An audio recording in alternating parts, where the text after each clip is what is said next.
Councilmember Collings. Here. Councilmember Clerk. Councilmember Stackflat. Here. Councilmember Redmond. Here. Mayor Glodman. Here. All right. Thank you, Rachel. Do we have any special presentations or announcements this evening? Nope? Okay. All right. We will now move on to public comments. So any members of the public that would like to speak on any item not on the agenda, please come up to the microphone, say your name and where you live, and tell us what you'd like to say. And for any first-time commenters, I will keep track of your 3 minutes for you. I'll let you know when you have 30 seconds remaining and when your time is up. No lights, huh? Rosalind McCoy, I live here in Mount Shasta. Well, our last meeting, we really had a lot of problems with sound system.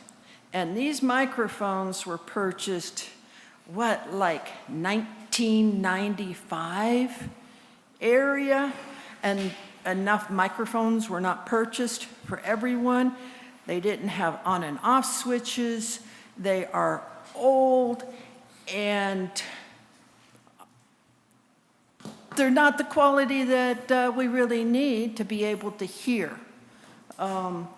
Sound system's a little better today, but I can't stay at home and listen because I can't hear you. I come here and I can't hear you. So our city needs to put the residents as a priority, make sure that we can hear the meetings, engage with the meetings, and it is really too bad that we can't have a hybrid meeting because you had a lot more participation from the public that we need to look at. Instead of putting so much money, over $200,000 into advertisement, that our residents need to be the priority and get more funding to be able to participate and hear city council meetings. So I would ask that you consider upgrading the sound system so everyone has their own microphone. You don't have to move it away from you so you can be secret, sneeze, whatever, but this really needs to be made better. Thank you. Thank you. We were able to hear that nice and clear.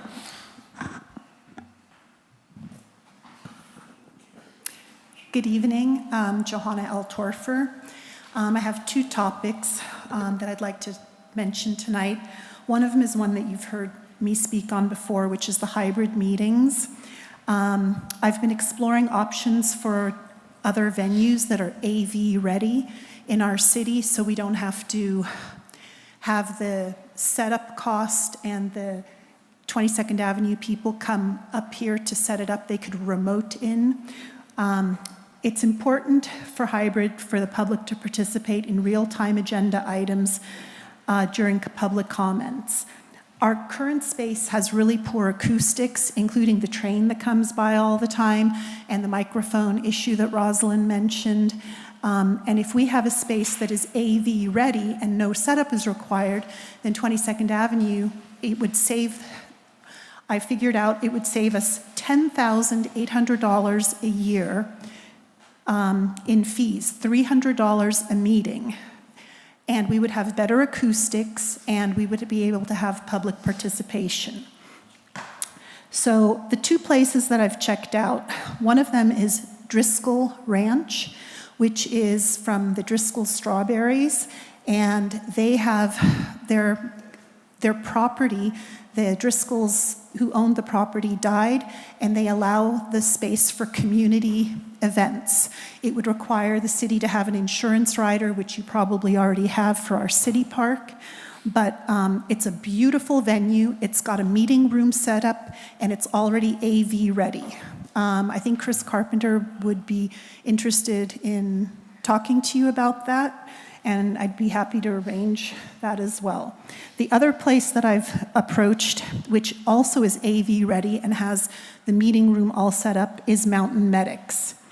And they would be also just down the half a mile down from here. My goal is to improve community participation. The community has ideas, concerns, opinions, and that's the foundation that shapes the future of our city. And it takes a village. And we're a small community, about 3,300 in population, about 60% demographic being seniors, and it's hard enough to get participation 30 as it seconds. is. Anyway, so you've heard all of this from me before, so I'll skip that and get to my second point, and that is for planning staff direction on the vacancy tax, which was my understanding from the PC meeting is going to come up tonight, and I would urge you to carefully think about this and not move forward with any vacancy tax. It impacts constitutional rights for second homes and whatnot, and there's 5 cities in the That's time. state that have it, and San Francisco is in litigation right now. So I would urge you to vote no on that, or Thank you. urge you not to have direction on that. Thank you for your consideration. At the risk of making this a back and forth, I'll just respond to your first one. I spoke with Chad shortly after you did, and he has no interest in hosting our meetings. The liability alone is something he doesn't want to deal with. I'm happy to talk to the folks at the Singing Rock Ranch, but I have a feeling it'll be similar. But I'm happy to ask them, and I appreciate you looking into it. Okay, yeah, Chad was very open to it until he had that conversation. So he was very interested in it, so it's unfortunate. But I was hoping maybe we could resurrect that because it's such a wonderful venue.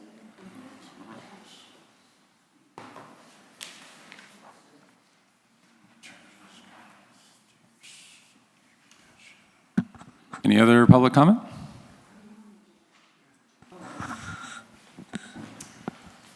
Hi. I'm Therese Swenson.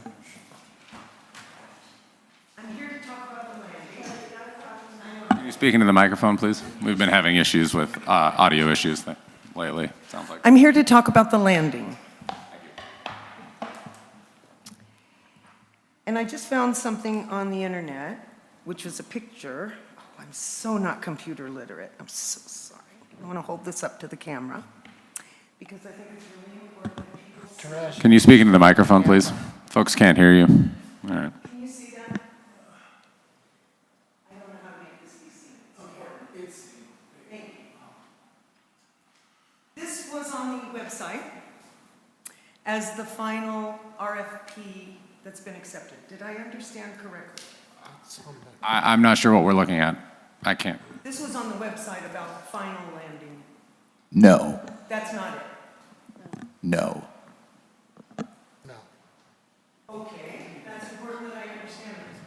So I understand that 14 RFPs came in with ideas for development. I understand you reduced it down to 5, and you've now reduced it to 1. And you're going to be having meetings, This is actually on the agenda.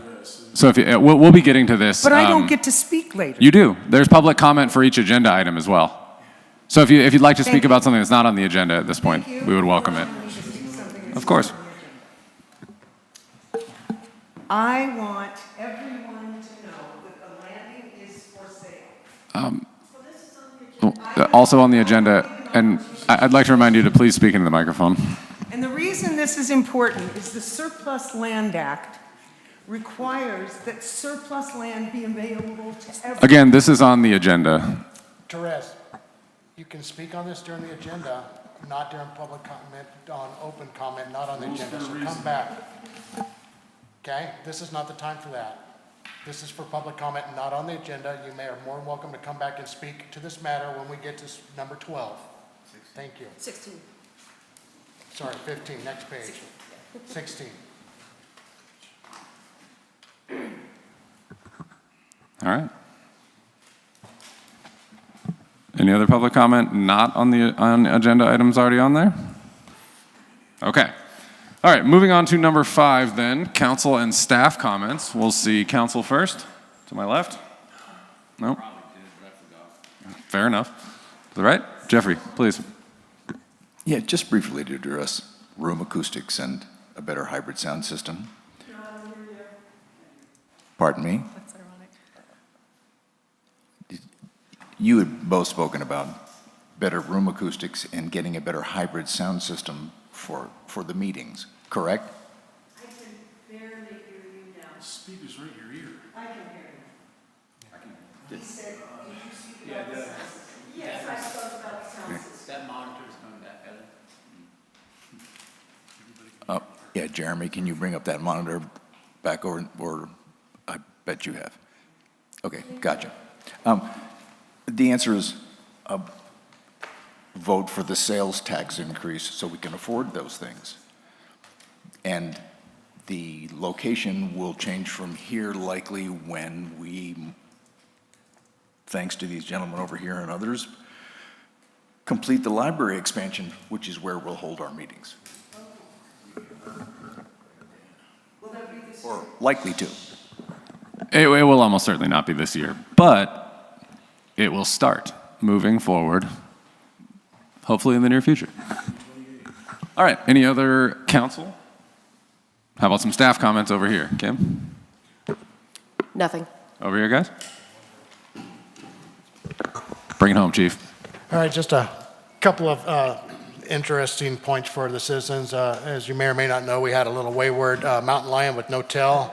This mountain lion had previously been trapped and removed from the weed area, had been released in the Trinity Wilderness area, and found its way back to Mount Shasta for its free hunting grounds. We were able to locate it about a block from a preschool, get it in a tree, and get CDF or CDW down here with their biologist to tranquilize the cat. It has now been safely tranquilized and removed from the community, and they're going to reevaluate placement through the biologist, and hopefully this time it's farther away so it doesn't find its way back to our area. And then on another note, our canine officer was called out to assist with a traffic stop up at North Weed. During the traffic stop, our canine alerted to the presence of narcotics after a search of a hidden compartment. They located approximately $1.9 million in street value of cocaine headed north from here. So good job, Artie, on getting the drugs off the street. Okay. Todd, do you think you can top that? No, but I can outbore you all. So a lot of you are aware that we've been having problems with formerly the Loge in unpaid TOT fines where we got to the point of 6 months or more without the hotel remitting those taxes. We sued, got our money back, fines, all of that, and attorney's fees. They turned around, did the same thing, sued, fines, attorney's fees, back TOT, and then they ran up another bill, and then supposedly the Loge went bankrupt. What I found out today is I don't see any filing that they actually filed for bankruptcy on Pacer, which is where all public filings happen. Anyway, there's a new, they are doing the shuffling of LLCs, and they've created one called Shasta View LLC out of California. It's not clear who owns this, even though the other LLCs, all correspondence went to an entity up in King County, Washington. We need transparency on that. What they're saying is they want to make payments on past TOT. They want us to, to forego any fines, any, any late fees, and I told them no, if you want to operate, and they have been taking guests since early May. Despite this, we put out a cease and desist order on Friday, and they kept taking guests over the weekend. And when Chief Gibson went there this morning, they said, we're not, we're going to ignore your cease and desist unless it comes from your attorney, which it did come from our attorney today. And now it's clear from John Kenny talking to their attorney that if they want a business license, they need to pay all TOT, all fines, all of it, not making payments. Made a referral to the DA's office, second referral, and for both criminal and civil penalties. I don't know if it's going to get taken up, But the next step is for us to seek an injunction and shut the building down and to padlock the doors. It's just I've never dealt with an entity that believes that gravity doesn't apply to them.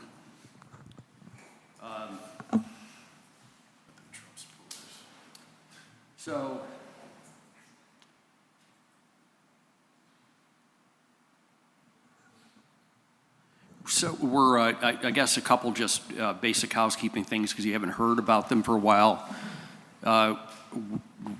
We have Green Dot and Alta writing a Cycle 8 Active Transportation grant for the Lake Street engineering. I looked at it and finished up final edits today, and it goes in this week. And hopeful that we get that. I guess the next piece, and again, this is later on the agenda, but I am really excited about getting some community meetings going from, 3 meetings, and hopefully we get the people that are interested from day one at first meeting all the way through, so that if we're going to have development at the landing, that we shape it the way the community wants.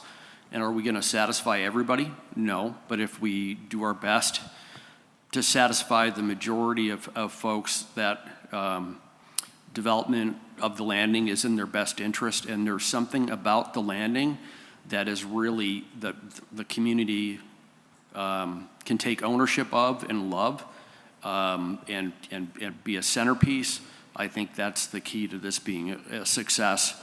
We'll talk about this more. We had 14 great applicants. We ended up doing 5 hour-long interviews. It was really tough to make a decision. We had some really good folks. Awesome. Looking forward to hearing about it. Any other updates? Okay. Moving on to item 6, committee updates. We've got the Downtown Enhancement Advisory Committee, the Library Tax Advisory Committee, the Beautification Committee, and the Active Transportation Committee.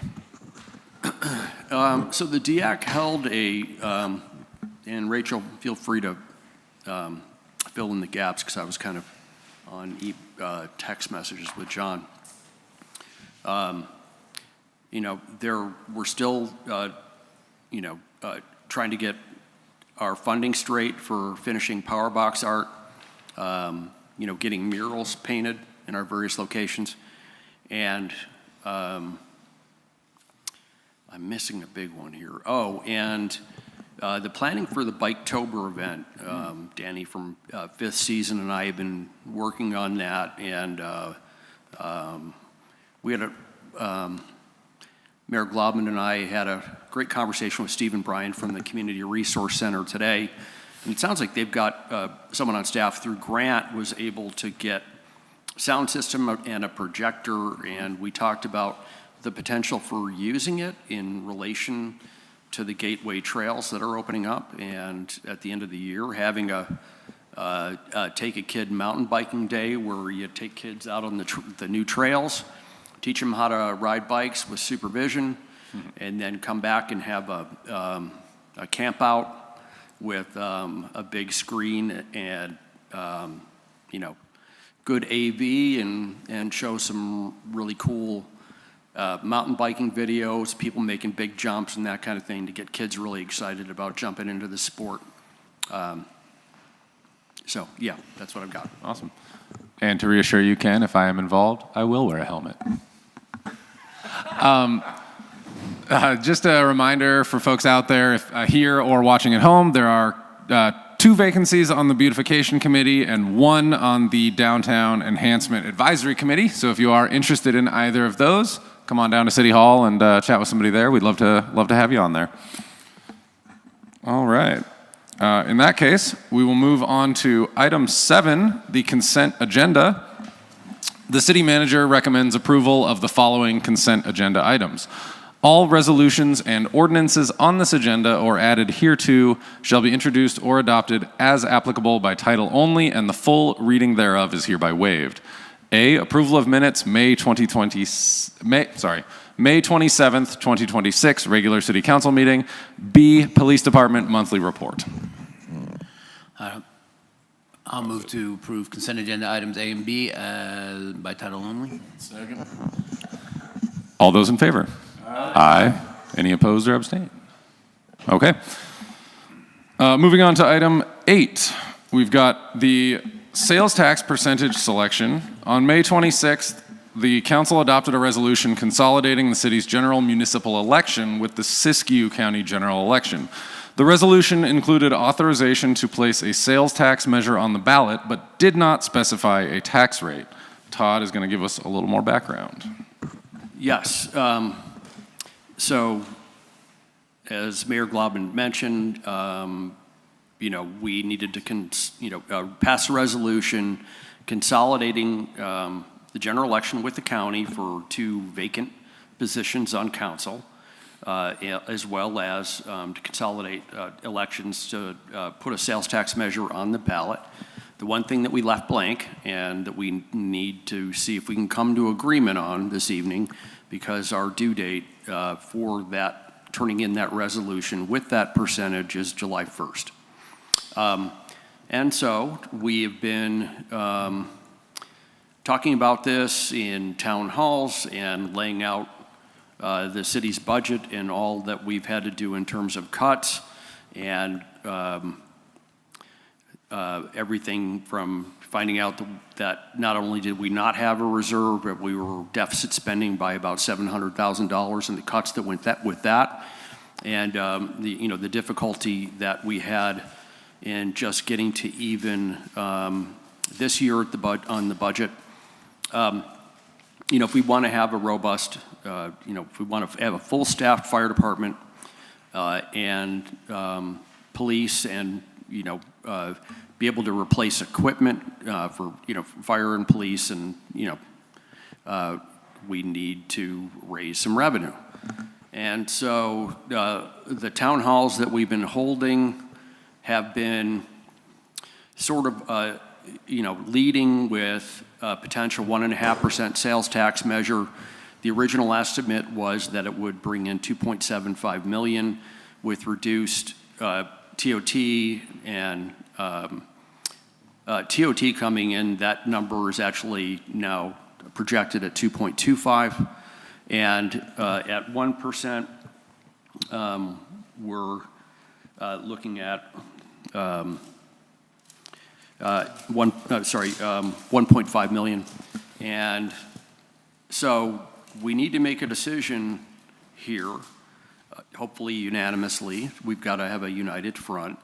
Obviously, if you put in, a higher tax rate, it's just any economics. When something gets too expensive, people don't want to pay for it. We had, if you recall, original polling on this where we talked about right now, if we passed a general measure in support of fire, police, what's the percentage this would pass by? It was 77%. If it was at a 1.5% rate, it was pretty tight at, I believe it was 52 or 53%. We've had 2 tax town halls, laying out all the information and have done a lot of outreach, letting people know where the city is, what we need. And we have another town hall planned right before the election. I think, but there are other factors that play into this. Inflation is high. But this is a need.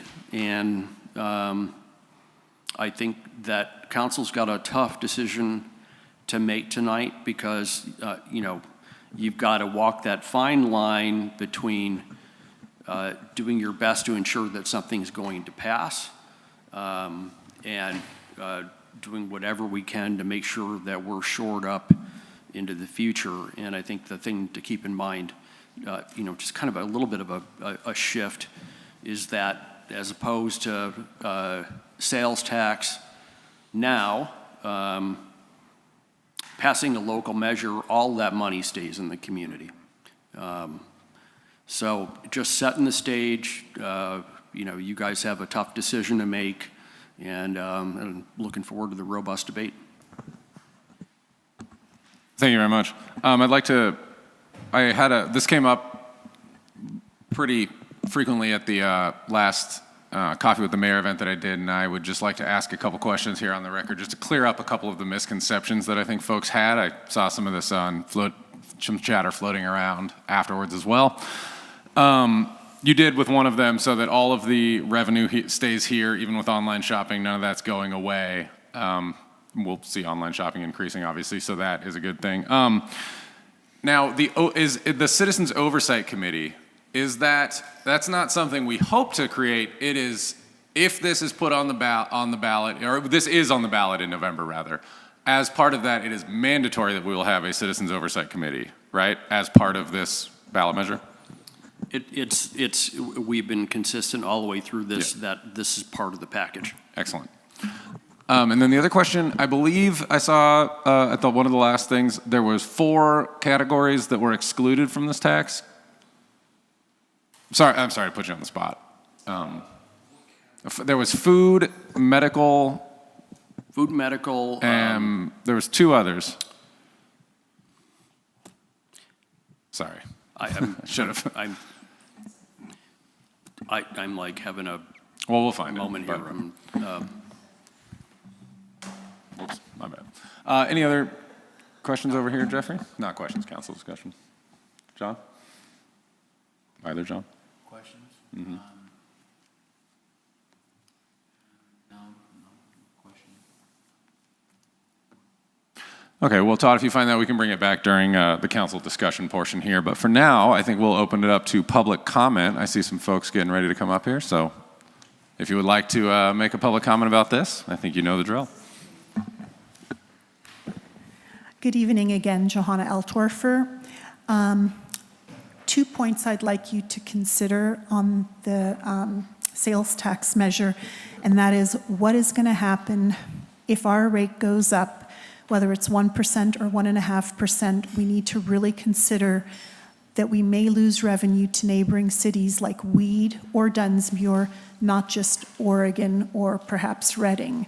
So, and I think Weed or Dunsmuir may have some of their own measures on the table, but we need to consider if they pass, and perhaps they may not pass, and what that impact will be in our community, because a lot of people are already shopping out of state where there's no sales tax.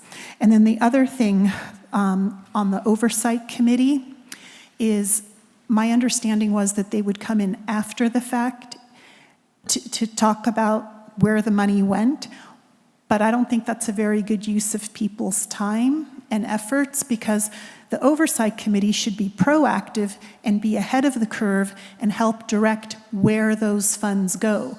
Like, I would envision them having a proposal presented by the city staff of where the monies should go, and then this Oversight Committee would review the requests and then allocate that, present a proposal for you guys to allocate that accordingly after having done research with the appropriate department heads. Something of that nature, but on a proactive standpoint, not reactive, because what are they going to do? Just report on it? Like, that doesn't even make sense. You know, that's not oversight, that's hindsight. So I would really love for you guys to consider the pre-oversight. Thank you. Normally, we don't have a back and forth, but the intent was, once we get the measure in place, at the end of the first year, we've got a lot of staffing for public safety. It's an audit committee that looks at how we've spent money over the previous year and provides direction on spending into the next year. Yeah, and just to follow through on that, putting together the proposals of how to spend the money at the talking to city staff is pretty much the role of city council, the elected officials from the city. So, I mean, it is. Yeah, you're right. Not pretty much. That is the role of council. I guess, isn't that Melissa's job to do budget and variance and all of that at the end of each quarter or year, fiscal Sure, year? she looks at how much money we have, and So, I mean- but it's council that directs where that money goes. And also, to address one of your earlier points, Weed actually just did pass a sales tax measure, and at the same time, they had one that had sunsetted out, so they made that one permanent and then passed an additional one at one of their last council meetings within the last few months. I don't, And to what answer your city was question back this? there, Ms. Swenson, I don't have the exact amount off the top of my head. I apologize. What city was this? Weed. Or sorry, Dunsmuir. My mistake. Sorry, Dunsmuir. There we go. 8%? Okay. Anyway, all right. So then they would be less than we are when we're done. We'd have to look at that, yeah. Yeah, so anyway, just if you could consider that. And then I guess based I on think- the I think- feedback, It's 3 minutes, but That's 3 minutes, yeah. well, I think you guys took up some of my 3 minutes. I just want to respond if I can. Again, this would be still a committee presenting a review of where the money went. Again, is not an oversight committee, and whether they make the recommendations to the staff or to the city council, I mean, I may have gotten that wrong of where the direction needs to go, but if it needs to go to the city council, let it go to the city council, but ahead of time, not after the fact. After the fact, that's something Melissa can do, you know?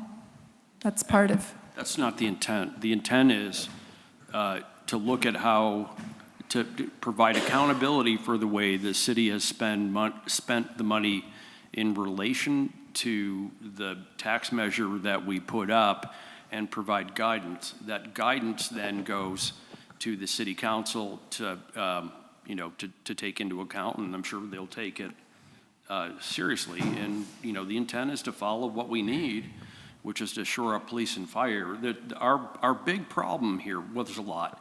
Our big problem here is cities of this size typically don't have full-service fire and police. It's very, very unusual, and it's very, very expensive. Yeah. Yeah, no, I'm all for more fire and police, that's fine. I'm just saying the committee itself should I be got it. ahead of the curve. Because it sounds like the first report will be at the end of the fiscal year, Yep. which is kind of a moot point at that I hear point. you. Yep. That's all. Thank you for your consideration. Oh, yeah, go ahead. So Thank you. digital goods and labor, Mm-hmm. and that's something revenue and taxation we're trying to get at, is like when you're streaming a movie or you're ordering software online, you don't have to pay sales tax on that, and we're trying to change that at the state level because they really should. They make a lot of money on this stuff. Then they've got another category called exempt entities, which are, when you have direct purchases to U.S. government, public educational institutions, so it's basically nonprofits. And that, I'm sure that's going to stay the same, but I'm really hoping that the digital, like streaming services, streaming movies, downloading expensive software, because most states have already started to charge sales tax. We're one of the few that doesn't. Without diving into too much of an aside here, if it doesn't matter, how do those states get around VPNs from knowing where somebody is downloading that? Do you know? Just off the top of your head, we don't have to dive into this. I haven't, I can find out. I'm not sure. That's a great question, though. All right. Because, I mean, you could show up like you're ordering it from Malaysia. Yeah. All right. Step on up. Rosalind, I brought this up to my son about the community oversight, and he said, well, aren't you going to have to pay the police department and all of these city workers to sit down and talk with these residents? And so no. It's not a detail we've worked out, but I would imagine it would be our assigned finance committee members who are currently councilperson Clur and Stackflith, as well as the finance director and whoever wants to volunteer for this oversight committee. So how is that different? Because we just got the budget, that anybody can look at this and then talk. I mean, trying to do a public record request and just get certain information has not been successful, but we'll keep trying. But I got most of it in the last meeting's budget. Muriel sat down and talked with me, and I'm not sure if that kind of thing will happen with our new bookkeeper, and is it still open to the public? Oh, it should be, yeah. And Okay. if that isn't the case, you call me. Okay, thank Okay. you. Thank you. I will say she is currently unavailable as she is on a much-needed vacation after getting the budget done. But when she's back. Next person. I had a suggestion for the sales pitch for the penny. And I said that you should say the government is going to stop printing pennies, so we want to collect your last penny. And we could use a cent for the logo or whatever, but I think we could just use the fact that the government is not more printing of pennies, but we want your last cent. I just thought it'd be a I like it. caption for a sales pitch. I like it. Thank you. Thank you very much. We got two more folks out there. I see you shaking your heads no. All right. You're here for something else. All right. Well, in that case, thank you for that. We will bring it back now for council discussion. John, I believe you had something? Or, yeah. Okay, so we have to decide now whether it's going to be 1%, 1.25%, or 1.5%. And I think that decision should be largely ability of the number, of the percentage. So the consultants' polling indicated 77% chance of passage at 1%. The consultants' polling showed that 77% chance of passing at 1%. So that's where I'm leaning because of that. I think that's a reasonable way to look at it. I do wonder if the people who are just going to be against it completely are just against any tax in general. I mean, I guess there was I guess the polling does show that, but we haven't, as Todd mentioned, we have had a couple city hall assaults, more outreach between now and November. It's hard to say if it'll go up or down. Jeffrey, what are you leaning? I'm leaning the same way that Councilmember Stackfleth. I mean, I think I follow the numbers, although let me frame that with, these are my last 6 months here. By the time this thing passes, I won't be here. You leaving? Yeah. Oh yeah.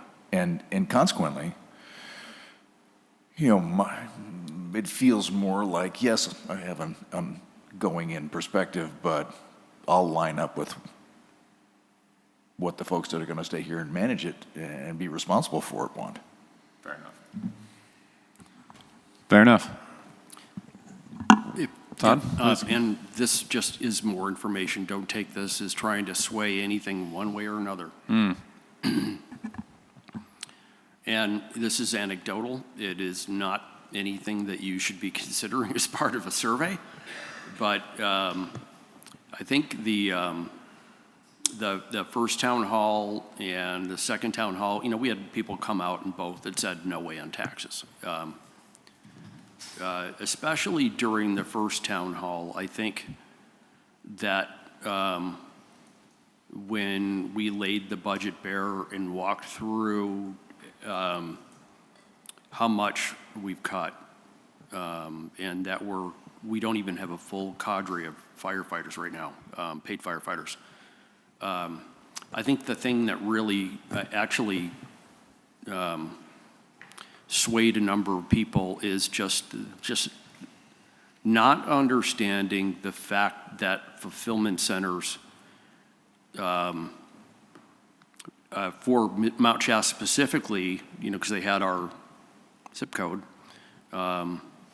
we would have 57% more sales tax revenue. We have the locations where we're ordering things from, like Best Buy, Target, Walmart, and Amazon, stayed in the community. And, you know, and part of this is the obvious shop local. And of course, you know, for bigger shops, people are going to go to Medford because there's no sales tax. But I think it was pretty eye-opening for a lot of people of why things are going the direction they are and why they're likely to get worse. And couple that with the fact that if we pass this tax, whatever it is, it stays here. Yeah, I mean, we are likely to see online shopping continue to increase, although I do agree with Ms. Swenson's earlier comments, we should all shop local. Unfortunately, that's just not the way the world is going. Councilmember Redmond, what are you thinking over there? I've been for the 1.5% so that we actually, so everybody can hear me, that I've been in favor of the 1.5% so we actually have the funds we need. But on a united front to get it passed, if it's one, it's one. I'm not up for a fight on any of this. I think, unfortunately, it's going to get shot down anyways because this is a very elderly community on fixed income, and I really don't. I'm thinking the best on this. That it's already been shot down once. The 1% has been shot down once, and even if we come back with 1% on this, I do not feel it's going to pass. Well, I choose to approach it with a slightly more optimistic take, but I understand where you're coming from. But keep in mind, though, the first measure was a dedicated that required a 2/3 passage, and this is, you know, a majority. Yeah. Yeah, the chair? Please. To piggyback on what the city manager was saying, the percentage of people that voted for the sales tax last time was 66%. It failed because it needed 2/3. It needed 66.6%. But it was 66%. This time it's 50. I'm actually more, I could be wrong, but I'm a little more optimistic. And I don't think we did a great job of communicating the number one thing about the sales tax increase is that all of it stays here. None of this leaves our community. That you all get to talk to us every meeting and tell us what's important and what isn't. Thank you. Yeah. I guess it does come down to, do we think that a relatively good chance of something is better than a harder chance of what we think that we actually need? I mean, it's pretty clear from the numbers that 1.5% is more needed and pretty crucial, but can we make that pitch to the voters between now and November that are going to come out for this? To the chair, Yeah, please. I still think that's why just agreeing on the 1% is what we do need to do, just to even give it a chance, in my opinion. I'm sorry, say that again? The 1%, just settling on 1% instead of 1.5. I mean, 1.5 is what we need, but we know that's not going to pass. So if we try the 1% again, maybe this time it'll work. I hope so. This town needs the medical service. We're not getting any younger around here. Calls are going to go up as everybody gets older. And plus, we live in a very first world country with TV shows saying the minute you call 911, it's all right there. Everybody's saved. And so everybody's going to be expecting to be saved. You call 911 over everything, you expect a response. But, like I said, if we go over to the sheriff's, hey, they might respond in an hour. We got no fire? Hey, have fun with your fire extinguisher. Yeah, I mean, I guess if we don't get this passed, it's going to be more like Fallout instead of House MD, but... If the 1% is the number we need to have a chance, and that is what I will vote for right now. That's where you're at as well? John, that's it? Yeah, we better go 1%. Okay. We should go with the 1%, so I'm gonna move for that, but I don't like the way this is laid out. So we have agenda item number 8.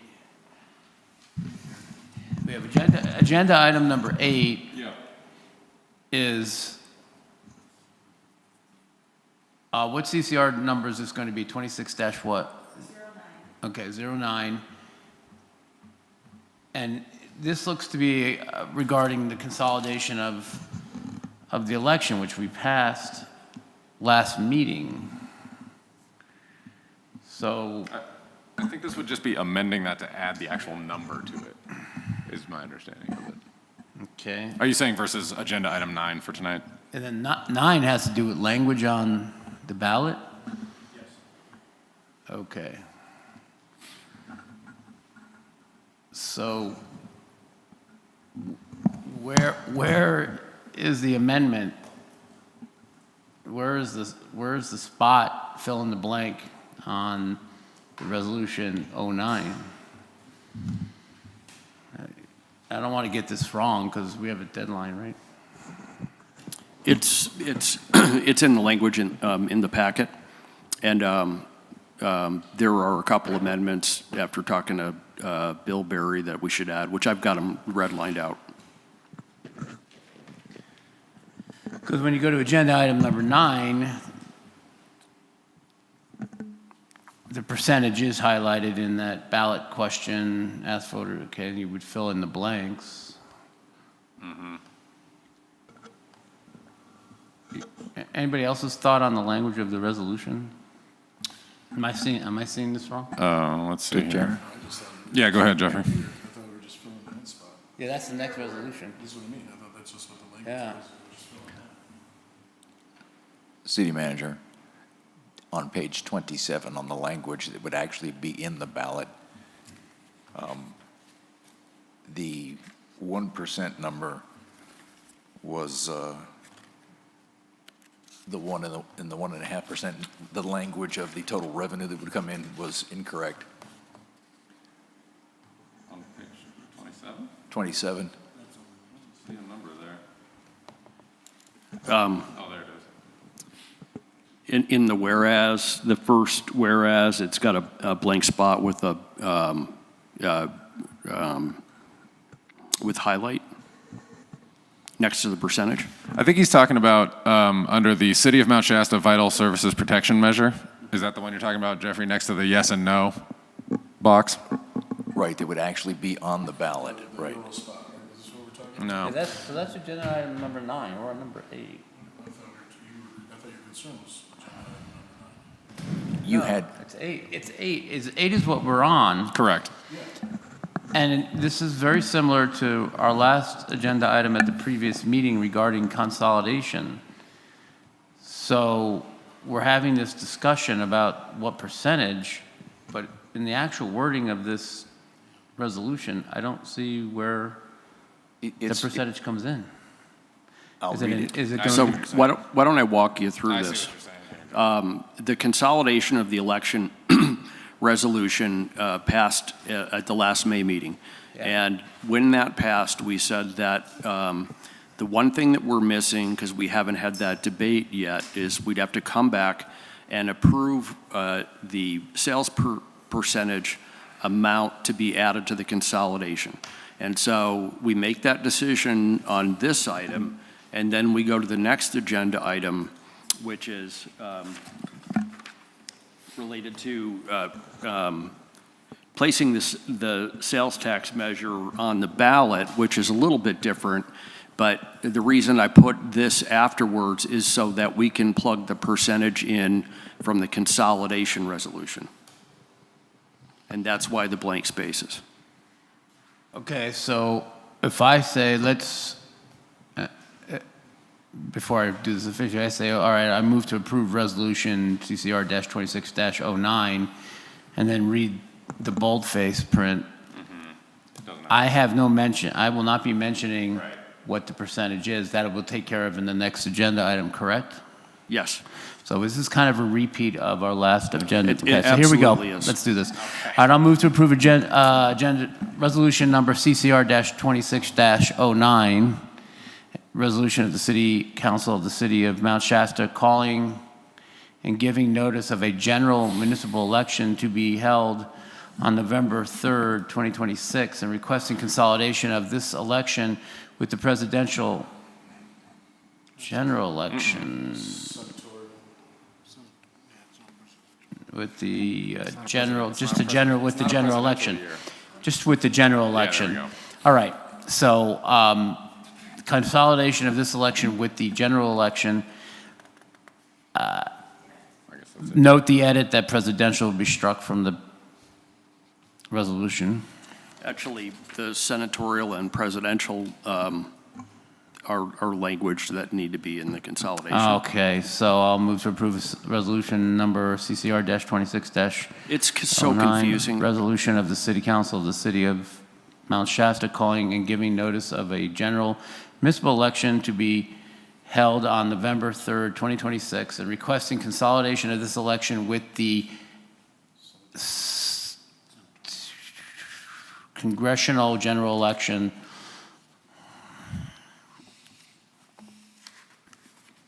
So that's what it is. It's both it's all both houses of Yeah, Congress. Yeah. Note the change. Second. Okay. All those in favor? Aye. Aye. Any opposed or abstain? Okay. All right. So now we'll move on to number 9, where we will actually choose. But number 9 is where we're choosing whether or not to put a measure of support on, or sorry, a statement of support on the ballot. It's multiple things. Yeah. Okay. So we're going to choose the number and whether or not to put the statement of support. Okay, so for said number on the ballot in I November. want to be very careful on this because, Bill Berry and the city attorney went back and forth, and I spoke to Bill. This has been going round and round. So I should walk through here. Please strike this with me so when we read it that these edits need to be adopted as part of the resolution. Okay. Okay. So in the subject, it should read, resolution placing sales tax measure strike argument on the November 3rd, 2026 ballot. Got it. Okay? And then under recommendation, first sentence, it says, staff recommend that the city council adopt the attached resolution, strike directing that a ballot argument in favor of the, and then and then after that line, placing the city sales tax measure, and then that stays the same. Understood. So go down to discussion. Obviously, we need to add the resolution number, but then, CCR-26-09, is that the one right there? yep.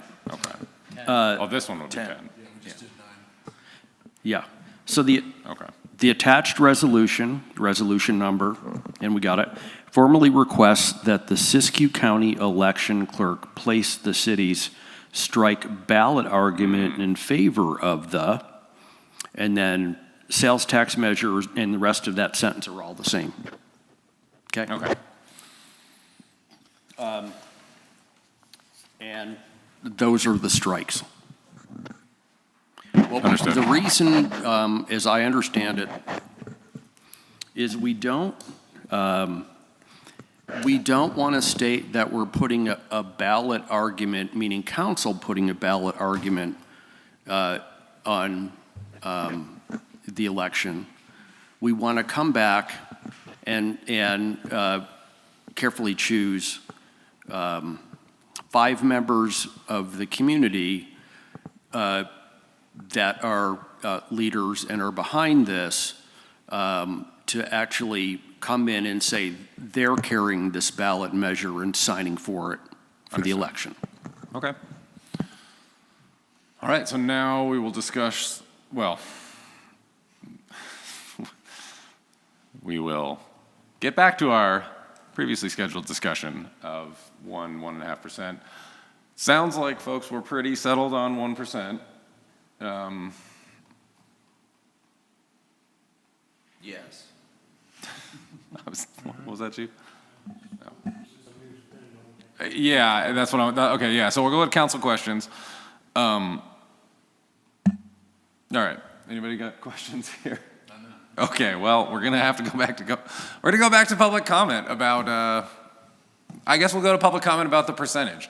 Y'all have thoughts about 1 or 1.5%? I know you do. Don't be shy.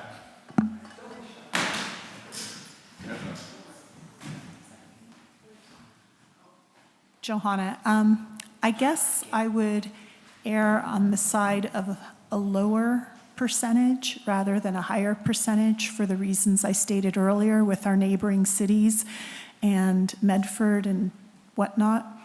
And then the other thing to consider is, and I don't know if this is something you envisioned the committee to do as well, and that is, or who's going to do this, but when monies are spent from this, because TOT varies, and we don't want to spend future revenue that we haven't received yet. So this will always be on, I believe, a 1-month lag, because our TOT is now on a 30-day lag. So I think that's something we need to consider on how we spend the money going forward. Do you understand what I'm saying? There's going to be a lag in the revenue, and then some of the expenditures may be higher, so we need to be careful to not overspend this new fund if it gets passed by the voters. Absolutely, and that's why we have our finance director do her quarterly updates, and we readjust the budget going forward about 4 times a year. Yeah. So for that exact reason, as you're absolutely right. And unfortunately, projections are, she's very, very good at it, but if she was 100%, well, I think we'd all be rich. I mean, this is But Mount no, Shasta. There's a you're lot of absolutely right. clairvoyancy and Fair enough. Fair enough. Just for a point of clarification, a government accounting practice, GASB, requires that we cannot book any revenue until we have it. We can't base it on a projection. It has to be Correct. money that we have in-house.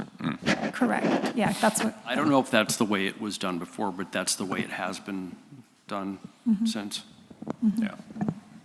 And I think that was part of the reason for changing the TOT to a 30-day rather than quarterly, just to make it More transparent. and more accurate, frankly, Accurate, in yeah. quote real time as much as possible. Obviously, it's not daily, but Yeah. as much as possible. Yeah, there's certain But yeah. metrics usually you can Sure. accrue for, but Yeah. not Thank you. Yeah, absolutely. crazy. And hey, at least we do have in our favor, it's now too expensive to drive to Medford, so at least we And- got that going for us. And if I might add,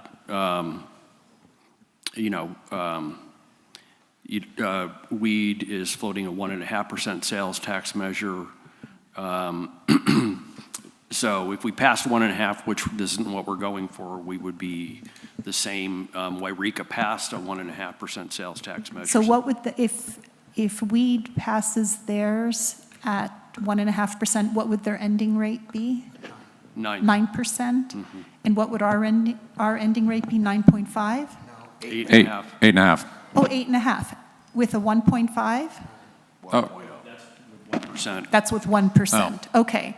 So then that would actually be another argument for the 1%, because we'd be 0.5% lower than weed, which would keep people. I don't think anybody's going to yeah. be traveling to another city for a 0.5% Yeah, probably not. decrease. Yeah, it's not worth the price of gas at this point. that's true. Anyway, but those are my thoughts. Thank you. Thank Appreciate you. it.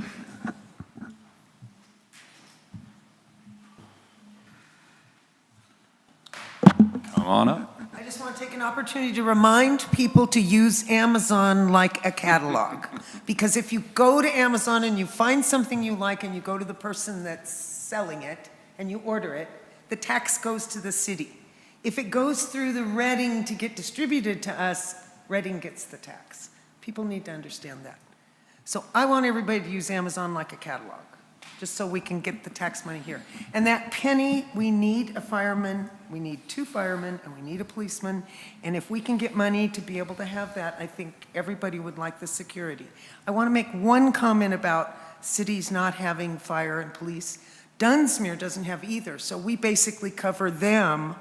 Like Mount Shasta includes Dunsmuir in the call, because they don't have a sheriff or a policeman or a fireman. Well, they have fire trucks sitting there. We respond to fires depending on how large they are. In Dunsmuir, if there's a large event, we would respond in terms of police, but they rely on Sheriff. Yeah, they, part-time, and one of the problems and why there is a significant amount of crime in Dunsmuir is they've figured out when the sheriff's going to be there. I just wanted to include that our call sometimes goes to that district. All right, any other public comment on the 1 versus 1.5 here? Okay. All right, we'll bring it back for council discussion. I think you guys have said what you were going to say. Jeffrey? You got, please, Jeffrey. Just, if I could draw the council members' Please. attention to section 1 Page number? on page 27, that I'm sorry, which page? 27. this is the actual question that will be on the ballot. The language in there is at 1.5%, but the equation is incorrect. It would bring in 1.8 million, and that. It's wrong. We'll strike that. Okay, yeah, I just want to just get the math right. Yes. Correct. That's all. That's kind of, the 1.8 is kind of right in between the two, oddly enough. So 1 and 1.5. Right. Anything else for discussion? Well, at this point, as much as I would like to push for 1.5% because I do think that we need it, I think at this point, it seems like presenting a united front is more important than anything else, and the appetite seems more to be to go for what we think we can get in November. Yeah. Okay, so Aim small, miss small. I'm going to move with the long version here. I'll move to approve resolution CCR-26-10. Okay, I'm going to read the full measure, okay? Resolution of the City Council of the City of Mount Shasta requesting the election clerk of the County of Siskiyou to place on the November 3rd, 2026 ballot a measure to adopt a sales and transaction tax as a general tax requiring a majority vote. Whereas the City Council of the City of Mount Shasta desires to place on the November 3rd, 2026 ballot a ballot measure to authorize the imposition of a 1.0% sales tax, and whereas the ballot measure Exhibit A attached is a general tax with revenues to be used to prevent reduction in police and fire protection, wildfire protection, and other necessary general governmental services, and requiring a majority vote for adoption. And now, therefore, be it resolved that the City Council of the City of Mount Shasta does hereby, please note the need for an edit there, hereby resolve, declare, determine, and order as follows. Section 1, the City Council requests that the following question be placed on the November 3rd, 2026 ballot. Okay, so there's going to be edits. City, and I will mention it as I'm reading. City of Mount Shasta Vital Services Protection Measure.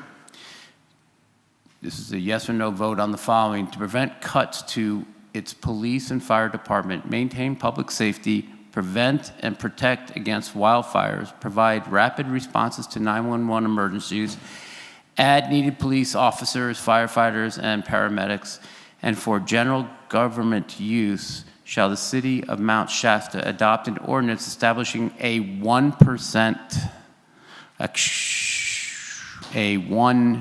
cent sales transaction and use tax, providing approximately 1,800,000. What is the number? $1,500,000 annually until ended by voters with strict accountability, annual audits, citizen oversight, and all funds legally required to stay in Mount Shasta. Section 2. Before I continue with Section 2, are the edits clear, Clerk? Okay. Section 2, in all particulars not recited in this resolution, the election shall be held and conducted as provided by law for holding municipal elections. Section 3, after a legally noticed public hearing, the City Council by a 2/3 vote ordered the following ordinance be placed on the November 3rd, 2026 ballot, measure to be submitted to the voters. measure, voters measure, did we give it a title? Like, T, H for help, P for please, what? Anybody? It would be the next letter after the one that failed. I'll just say it that way. Measure to be submitted to the voters, measure the next letter after the measure that failed in the previous election. Section 4.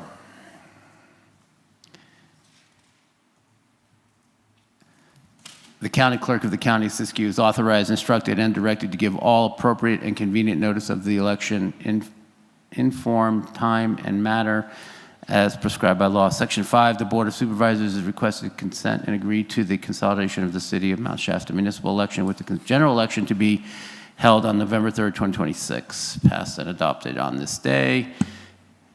Here we go, more edits. On this 8th day of June 2026 by the following vote. Do I have a second?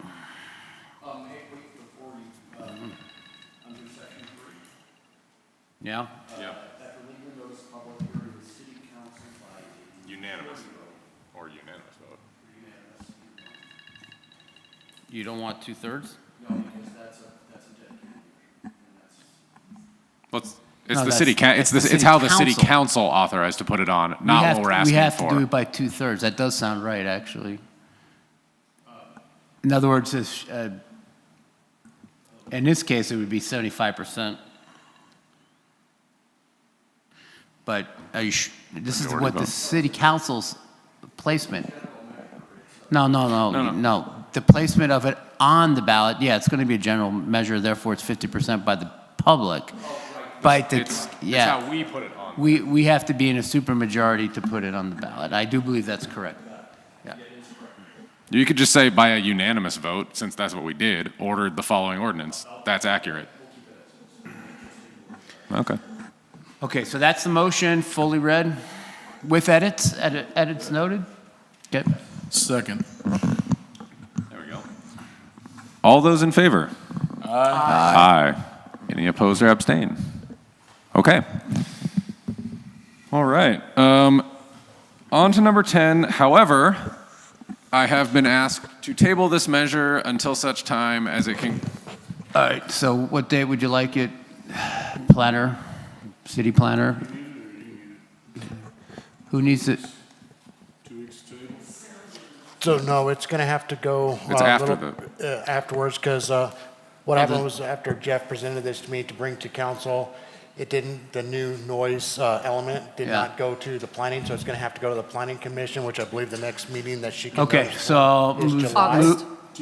move to table agenda item number 10 to a date to be determined. Second. All those in favor? Aye. Aye. Any opposed or abstain? Excellent.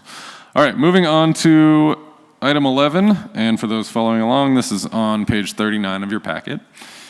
The extension of the contract with the Ascension Aesthetic. The Chamber of Commerce, which owns the Visit Mount Shasta brand, has expressed interest in preparing an RFQ for digital marketing services to explore whether other firms provide better marketing and value. Todd? Yep. So Ascension Aesthetics, who does our Visit Mount Shasta campaign and other social media postings, the Visit Mount Shasta brand is the property of the Chamber of Commerce. The Chamber of Commerce wanted to meet. They said that they're wondering about the cost of the Ascension Aesthetics contract, and they would like the time to put together an RFP, request for proposal, or request for qualifications, to see what other firms are out there, to see if we can provide or find a firm that will provide like services to Ascension that is less expensive or the same price, but we get more bang for the buck. And so This is just extending Josh's contract with Ascension Aesthetics that expires on June 30th through the end of August to give the chamber the time to put those requests out. All right. Go for it, please.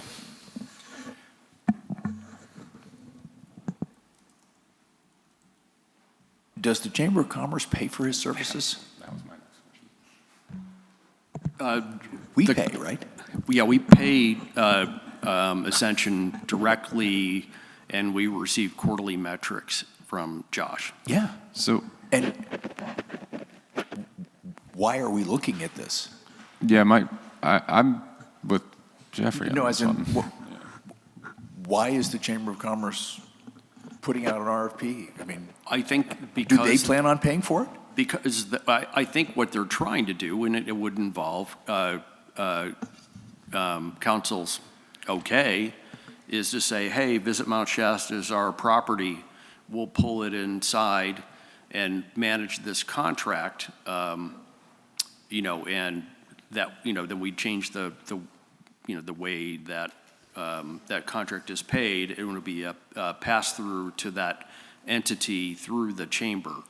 And again, that's a council decision to make whether that's a good idea or not. But you know, they're just trying to see what else is out there. You know, to me, Josh is doing a great job. I don't know how much this stuff costs because I am a complete Luddite and I don't understand it. And I think that the chamber is trying to see if there are other firms out there that can do this. So I'll just express skepticism that there's another firm that has the requisite history and knowledge with Mount Shasta specifically to do this at a lower cost. But just to piggyback on Jeffrey's comment, will the cost of producing this RFP fall on city staff, or is the chamber going to foot the bill for putting that out? I said I would provide them a template that they could use. Well, is that costing anything? No, it's clear they've got to put it together. Through the chair. Yeah, please. All right, so we're on clarifying questions. So to me, this agenda item is about extending Ascension's contract while other options are explored. That's pretty straightforward. I don't have a problem with doing this. It makes Yeah, you're sense. right. Yeah. It's the details with respect to who's going to pay for a potential new vendor is worthy of discussion, but ultimately the council, the city will pay, because whether it's an add-on to the chamber's contract or whether we pay directly to the new vendor, unless we don't know something about the chamber, are they like flush with cash all of a sudden? Did they do something really well? And yeah, was it huge? I think they would think that what we're paying, an equivalent to what we're paying Ascension Aesthetics would, they would hire the contractor and the city would pay the chamber. Would underwrite it? Yeah, okay. So, But that's another agenda item. Okay. Any other questions? No. All right, we'll take this one out to public comment here.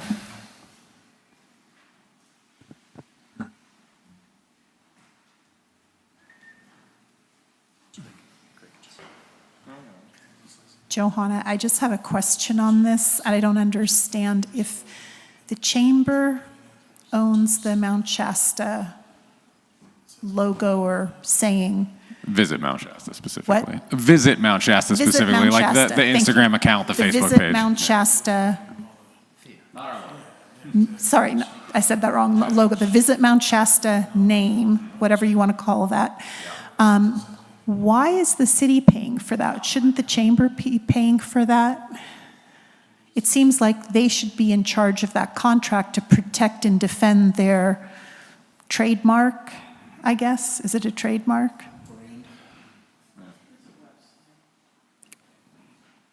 Or the name? I mean, I guess I don't understand why the city's using their budget money on this if it belongs to them. I think it comes down to who council decides is better at, whether the city is better or the chamber would be better at driving results from this contract? Okay, I mean, to me, it makes sense that it's the chambers, but then if it's the chambers, because they have the bandwidth to manage that, but then wouldn't they also take that contract and pay for the contract? Would be nice. Because the contract should, I would think, be in their name, not in the city's name, if it's their trademark. Just a thought. Yeah, I think there's certainly something to that. I mean, that doesn't mean that the city can't increase whatever funds they give to the chamber, but I'm just saying the logistics, the tech, you know, whose name is it in? It just doesn't, it just sounds backwards. Anyway. May I? Please. My 2 cents. Thank you. Thank you. One comment for you. Yes, thank you, Jeff. The chamber owns a website with a domain name, period. They don't own the image of Mount Shasta. They don't own Understand, it's the just the, brand of Mount Shasta. They don't own that. Just a distinction. okay, thank you. And I think that you were just saying the Visit Mount Shasta contract with this other company. No. The current company contracts with the city of Mount Shasta to promote the city of Mount Shasta. The domain name it rolls through is Visit Mount Shasta, which that domain is owned by the Chamber of Commerce. I see. So it's, I'll have to think about that. I'm not exactly, I'll have to put that down on paper and like figure that out. But, okay, thank you. Thank you. Any other? Oh, we got one. Over $38,000 the city is paying for that. Sure, if the chamber wants to go out and find someone else that can do this relatively simple website, which I think should be someone in Mount Shasta, that we should look at giving the jobs to people in Mount Shasta than to hire outside agencies. I would just Born and raised here. Yeah, I would just clarify, the Ascension Aesthetic is a company that was started by a longtime Mount Shasta resident. Are they still Mount Shasta? Yeah. He also Okay. owns Mountain Co-work downtown. Well, $38,000 for this kind of advertisement seems really over. It's actually significantly below most marketing contracts in larger markets these days for something. Advertising, revenue. Well, we have socioeconomic development getting money to advertise, and then the city beautification, and the Visit Mount Shasta, and the Visiting Bureau. There's all of these different groups that we're putting money into, and it just really seems like this budget for advertisement is way too high. And so public comment on our budget, I think this is way high. That this Thank money you. should go into our police and our fire than advertisement. Thank you. Unfortunately, it is kind of the price we pay for living in a tourist-based economy here, but any other public comment? I would like to understand the part about advertising. So I have this isn't the agenda item for that. Yeah, okay. All right, we'll bring it back for council discussion then. And just to be clear, we're actually just voting on whether or not, we're not putting out a new RFP or RFQ right now. We're just voting on whether or not to extend the Ascension Aesthetic contract, which would expire at the end of this month, for another 2 months to the end of August, while the chamber puts out the RFP or RFQ. So you just buy it 8 weeks. Yeah, give or take.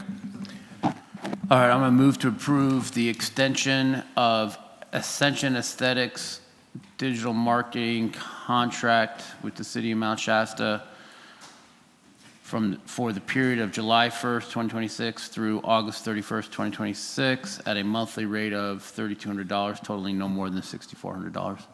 Second. All those in favor? Aye. Any opposed or abstain? Okay. All right. We will move on to item 12, the modification of contract, and this is on packet page 45. The modification of contract with Kimley Horn. In January 2026, the city contracted with Kimley Horn for the reconstruction of Lake Street, including upgrades to water and sewer infrastructure. The proposed contract amendment increases the total contract cost to account for a revised scope of work. We're now going to hear from our Public Works Director, Ken. I was hoping you'd go ahead and finish. Oh. All right. You want me to just read the whole thing? No, I can go ahead and do that. Let's see. So you covered basically as part of the Complete Streets approach, water and sewer infrastructure, this is for the design and construction package contract for East Lake Street, Mount Shasta Boulevard up to Rockefeller. As part of and it was awarded to Kimley Horn. As part of the Complete Streets approach, water and sewer infrastructure was assessed and identified for upgrade. When you put together the Complete Streets approach, the improvements to the infrastructure, it became obvious through the preliminary, construction cost estimate, the $2.2 million that we had in grant construction funding was insufficient to complete the entire length of East Lake Street. So it was necessary to phase the project. Phase one will expend the $2.2 million and extend from Mount Shasta Boulevard to just short of Alder Street. Phase two will begin where phase one ends and extend to Rockefeller Drive.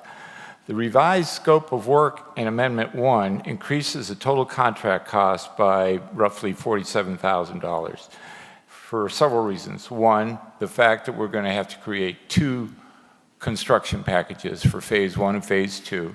The increased cost of including the design of the water and sewer improvements for the entire stretch of Lake Street, of Mount Shasta Boulevard to Rockefeller. And because we're including the Complete Streets plan as part of this, one part of that is we're adding bulb outs to the intersection of Mount Shasta Boulevard. It's a very good benefit to the pedestrian and bicycle traffic, but it will change the traffic configurations. Currently, we have 3 lanes there. We're going to have to make it 2. That's going to create more of a traffic analysis on how they're going to combine that turn lane and the straight ahead lane. So all of that adds up to the $47,000 in additional cost. The cost of this amendment will be covered with gas tax. So, recommendation is staff respectfully requests that the City Council approve Amendment Number 1 to the Professional Services Agreement with Kimley Horn for the reconstruction of Lake Street Complete Streets project. Okay. Thank you for that, Ken. First question, does this change the timeline for the overall project? No. Love it. Simple. I should add a note. Oh. We've had to, and we would have had to have done this anyway. We just filed for an extension of the construction funding. Okay. And that actually is coming before the state next week? Next week in front of the California Transportation Commission. Okay. What are the odds they say yes or no? We have very good chance of them saying yes. Love it. They came back with us with additional questions about 2 weeks ago. We answered all those questions. I'd be rather surprised if they said no, but nothing's for sure. Sounds good. Jeffrey, how about you guys?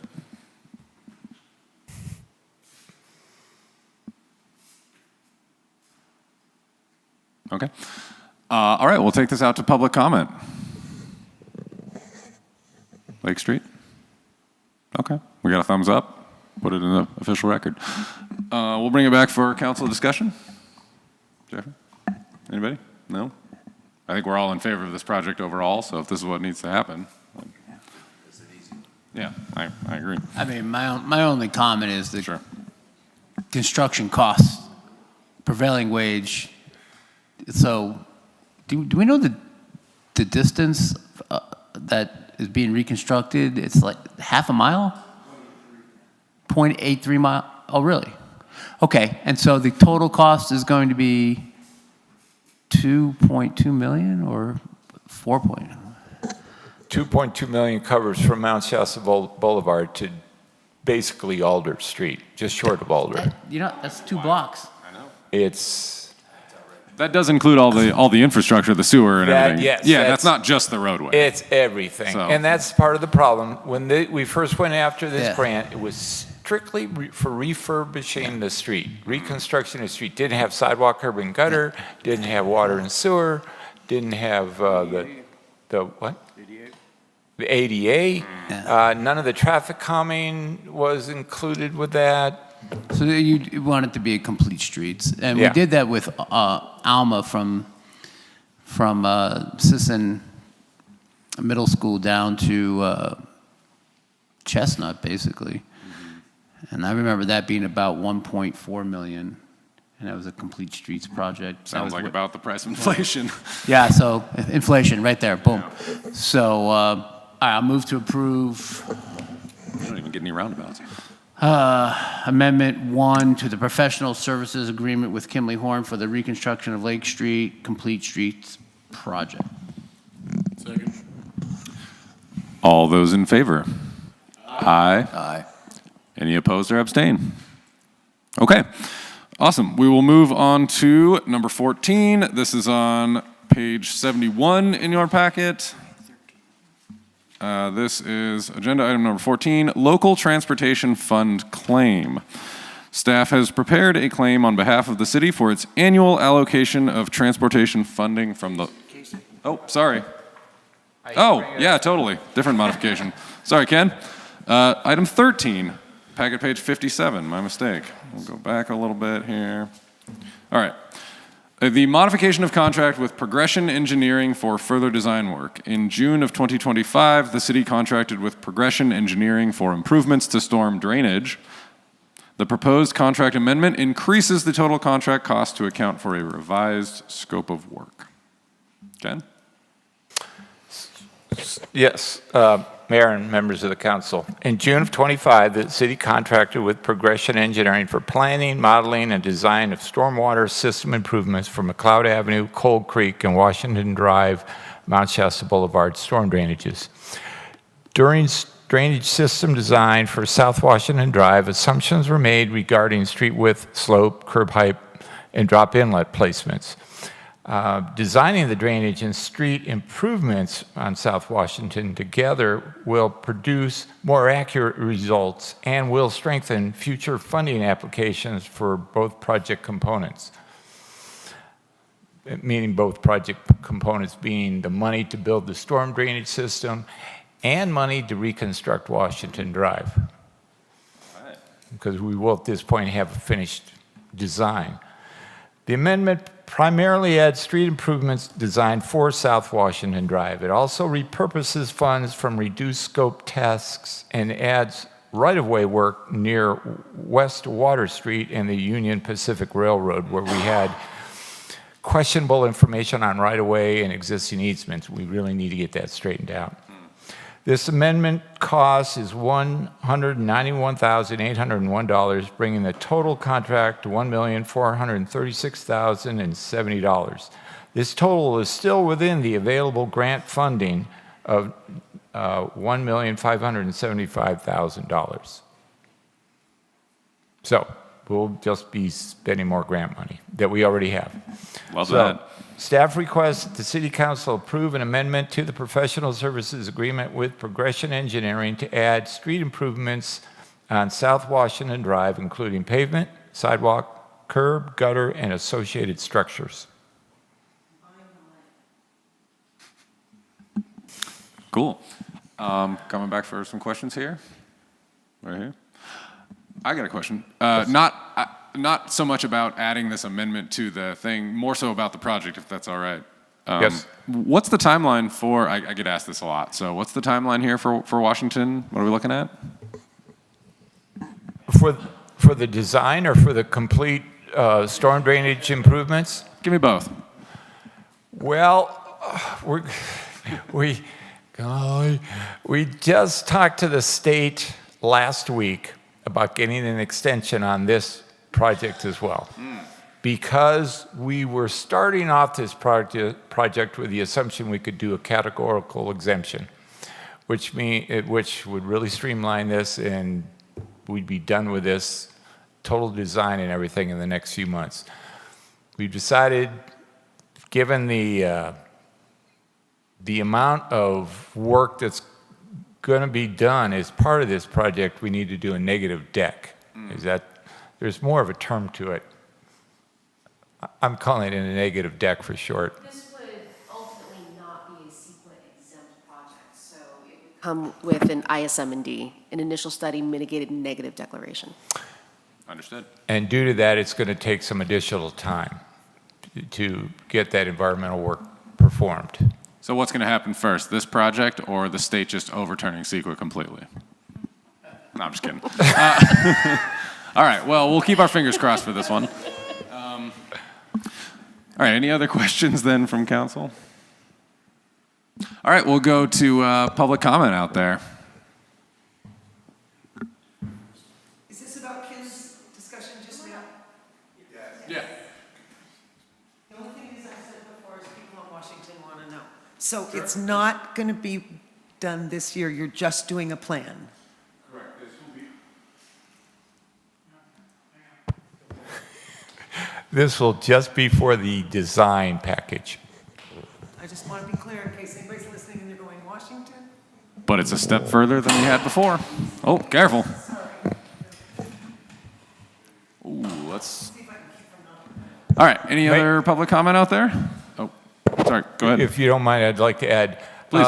As part of the design of Washington Street, as you all well know from past studies in the right-of-way width and what we don't have and what we need, and where existing houses are and so on and so forth, we're looking at it to get a 60-foot right-of-way everywhere possible, but there will be some segments we're looking at a 50-foot right-of-way.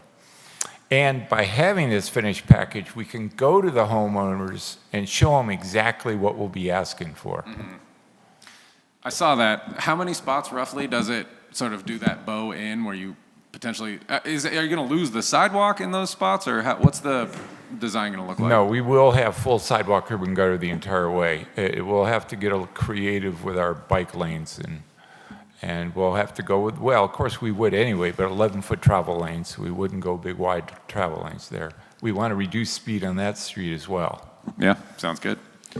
Cool. All right. I think we're still in the public comment phase if anybody had something. Okay. All right. In that case, we'll bring it back for discussion here. Yeah, so before I make a Sure. Ken, this looks like a pretty interesting and intricate and ambitious project overall, if it were to come to fruition. Yes. Do you have any idea what this is going to cost construction-wise? We do have estimates, and I didn't bring them, but we're talking over $8 million. Yeah. Big project, folks. On grants. Most likely, yeah. As much as possible. Maybe we should revisit that one. Yeah, I know, right? Yeah. All right, moved. Sorry, folks. All good.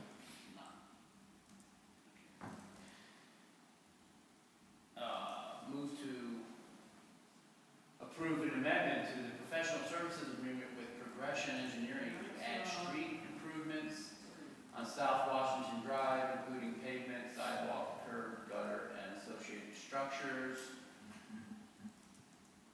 for cost not to exceed, help me out here, Ken, 190. 1.57.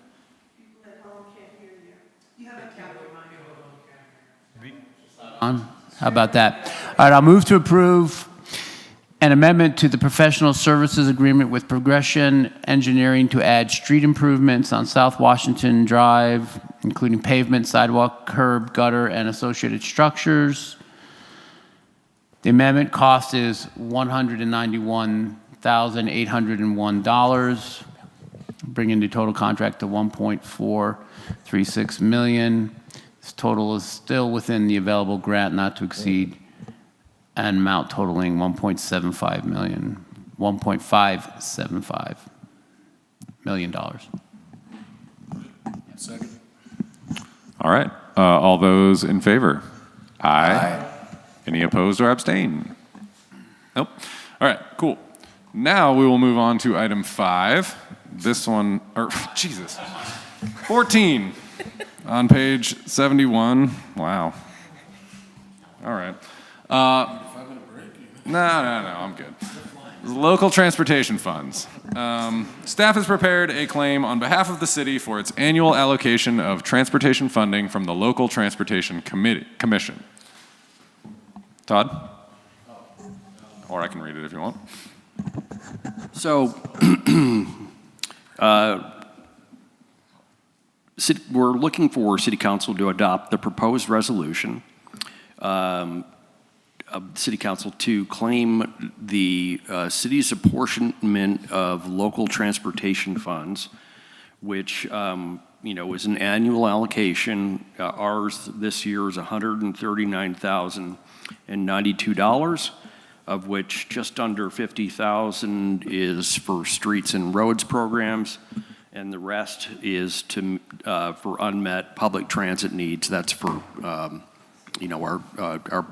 our portion of the bus service here running through town through the stage, and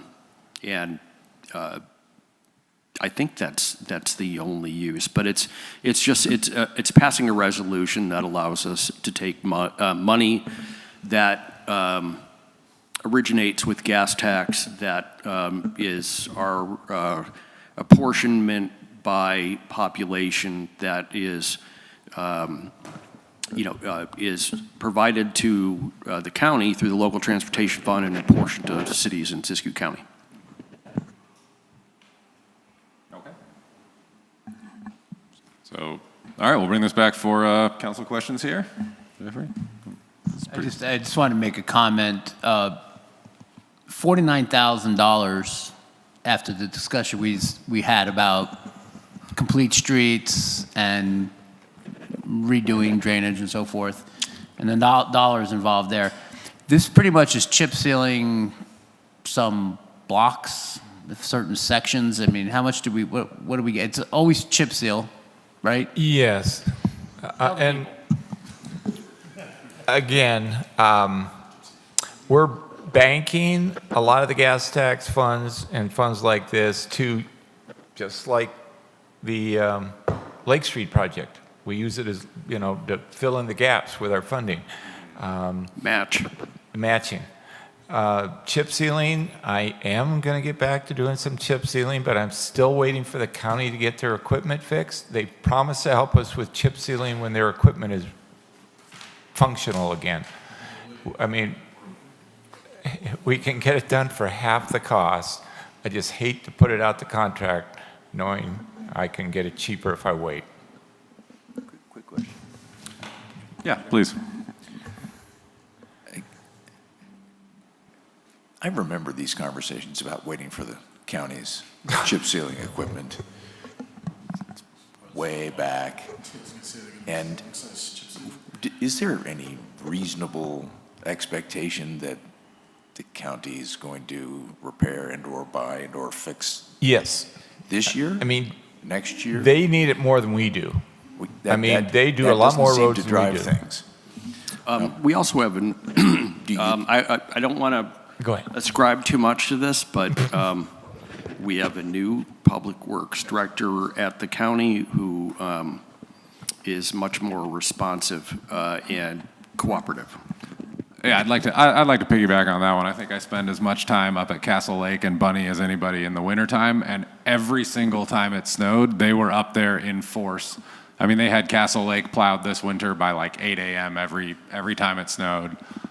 So can't say what the future will hold, but they definitely got the message 2 winters ago, and we'll give them this summer as a little grace period. I and would see how like it to add goes. one little note to the recommendation for the new Public Works Director. Out of, the last 3 years, we've been trying to talk to the county about doing something about Cascade Gulch and the mud flow. The new Public Works Director is meeting with us next week, along with the high school district, to take a look at that and see what kind of solutions we can work on. That's Where, as opposed to Cascade what? Which is what we've been receiving. Give them the opportunity to, prove it right. All right. We'll go out. Oh, is that council question? You got more? All right, we'll go out for public comment here.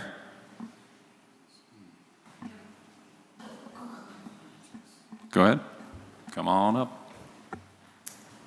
Johanna, I just had a question, Ken, on the chip sealing. Is any of this going to impact the downtown streets at all, like Pine Street, for example? Because chip sealing, the reason I'm asking is chip sealing in about 2015 or so, Pine Street used to be asphalt and then it got chip sealed.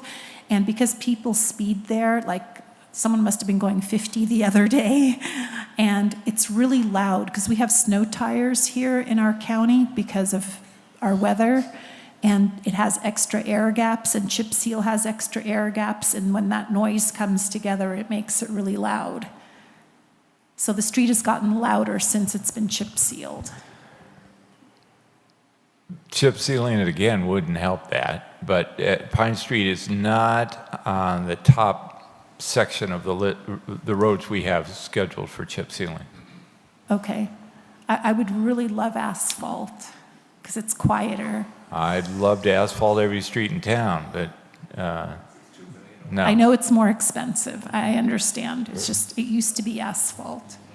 We could revisit the 1 versus 1.5%. I don't know if we talked about that one enough,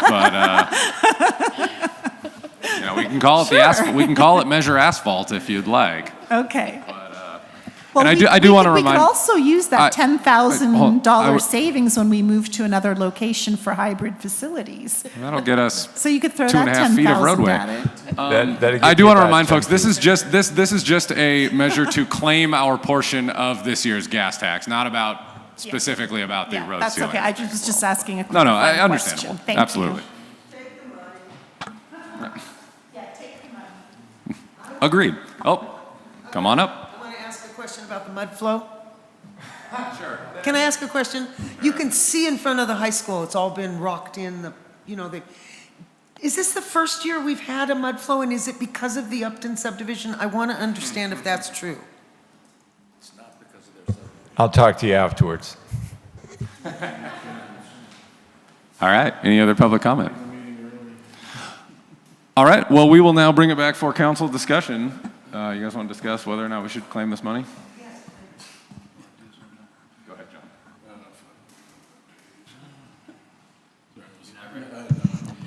All right, we're good? Yeah. Move to approve Resolution CCR-26-11, a resolution of the City Council of the City of Mount Shasta claiming the city's apportionment of local transportation funds in the amount of $139,092. Is it 892? Yeah, 092, okay. Of which $49,365 is claimed for streets and roads purposes, and the balance of $89,727 is to be used for unmet public transit needs, and authorizing the mayor to execute the claim. Second. All those in favor? Aye. Aye. Any opposed or abstain? Okay. All right. We are now on to, I want to get this right, item 15, Parks Lease Renewal. The city's lease agreement with the Mount Shasta Recreation and Parks District for the use of the City Park Upper Lodge is due for renewal. You want me to I'll just read it? So, let's see, it is, so it's for another 1-year term. It's $200 per meeting per month. Well, let me make sure I've got that right. It's $200 a month for 2 council meetings and 1 planning. There was no change in over last year's contract or the contract before, and that is for this use of this facility to continue our meetings here. We'll bring it back for questions. Jeffrey? You guys got the questions? Yeah, go ahead. Just for the public's sake, it's $200. I think your mic's off again. Why does it keep, yeah. So for the sake of the public and others, it's $200 per meeting, and typically we have 3 meetings here. 2 city council meetings and 1 planning commission meeting. So $600 a month.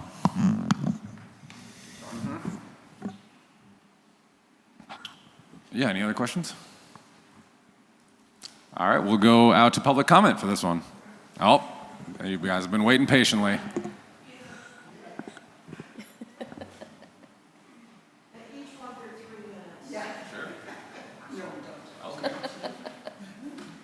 Hi, I'm Ann Murphy, and I'm the building manager, and Leo Sarter, as he is in charge of the Siskiyou Temple Association, and they're the owners and operators of the Mount Shasta Community Building.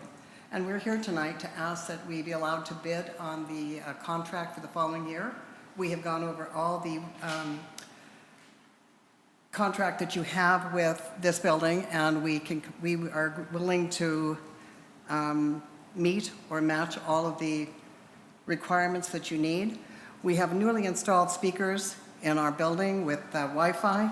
We've updated the main hall as well as our restrooms. We've got adequate parking. We don't have a train. We have heat. In prior years, we have had you in the building, and then you came out here. And we would like to be able to bid on this and have you come return to our building and have your meetings there. Yes. Yes. Okay. She's the boss. No? No. She always tells me I'm the boss. But the building belongs to the Siskiyou Masonic Lodge, and you were there for, I don't know how many years before. And for some reason, city council, the city manager and the building manager that we had didn't get along.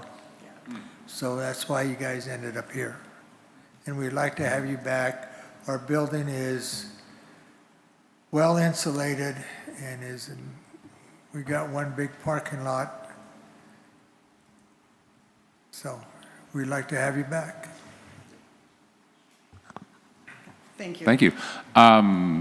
Cool, we'll bring it back here, I guess. We might as well. I would say that we don't have an RFP out. We aren't taking bids, but I don't know anything about this, but if it's something that's better, then. Yeah. Sorry, it looks like we might have more public. I may have been premature. It looks like we have more public comment. I apologize. Sorry, I didn't realize you were like waiting to speak after them. Sorry about that. That's okay, thank you. I would be totally in favor of this because they have it sounds like they have AV, and that would need to be confirmed with 22nd Avenue. And, you know, if there is some contract discussion with City Park, that perhaps you do it on a month-to-month basis until other bids can be approved or reviewed, excuse me. And I think that would be great. I looked at the Masonic Temple, but I didn't have time to arrange anything. So I think that would work. Anything for hybrid meetings again.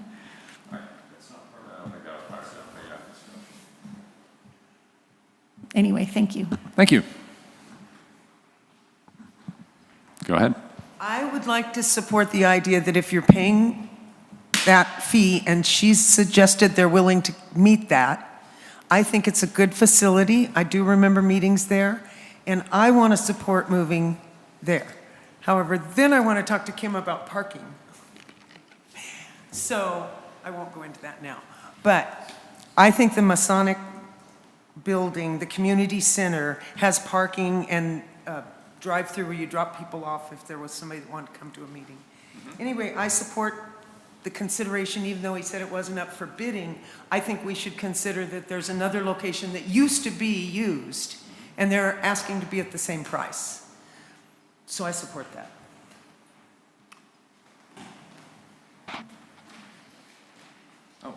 This has been a very unusual meeting. We haven't had the train. We haven't had to stop in the middle of the meeting and wait for the train to go by.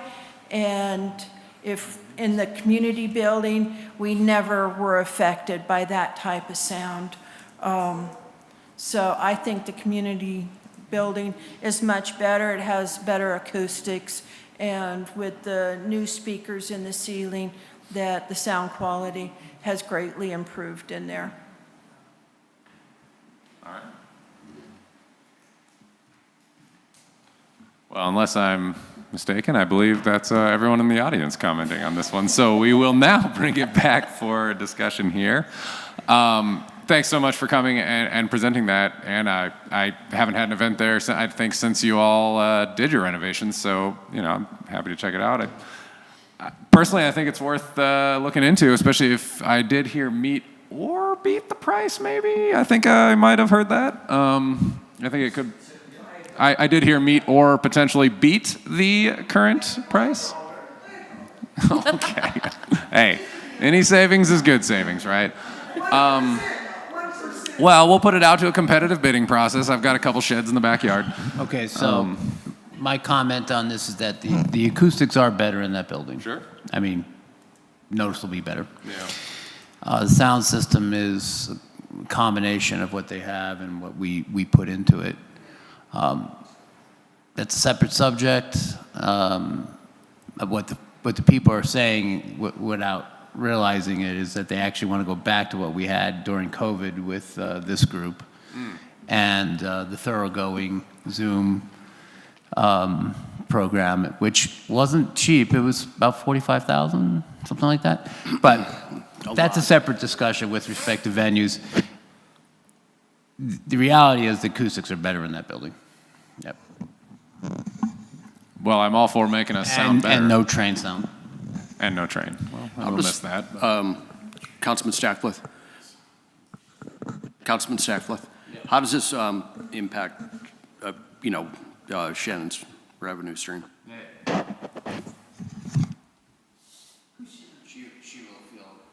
Your mic's off again. She will feel badly about losing $7,200. Yeah. I haven't been there. If that's where council, I'll take a look, and if you guys have all been there, and I'd love to see it. Jeffrey, what are you thinking? On this agenda item, we're just approving it for the next year regardless. Correct. I'm clear. The answer is yes. You would move to go with the existing arrangement? Is that what you're saying? That's what this item is, and yeah. Okay. But they didn't know they had to pay. All right. What are you guys thinking? Oh, I mean, if just to be here for another year, that's what we're voting on. If they want to get into where next year we can then approve it then. But as far as the train goes, they're still right next to the tracks. It's a blow zone. Wherever you are in town, you hear the train. Whether you're here or there, you hear the train. You hear the train. Everywhere in town, you hear the train. Question for you there, Todd, or anyone. How quickly can we put together some sort of RFP to go out for a bid on this? What's the process for that?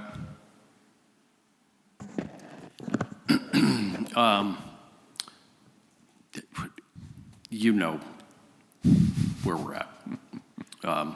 Fair enough. and we were buried with things with much higher priority. But I think if this is a better alternative, we should explore it. I just don't think we can get it done as, through an RFP process. And remember, you got to keep in mind, and this may be a great option. Before we went with Jeremy and we were looking at different packages and locations, we had a lot of people that promised in the community they could provide better sound for cheaper prices, and we went and tested everything out, and we ended up wasting a lot of time on stuff that wouldn't work. This sounds like an avenue that has a lot of possibility. To the chair. Go ahead. I think the Councilman Stacklett's comment that taking $7,200 out of the Parks Department is a meaningful element to consider when you look at the entire, where are we going?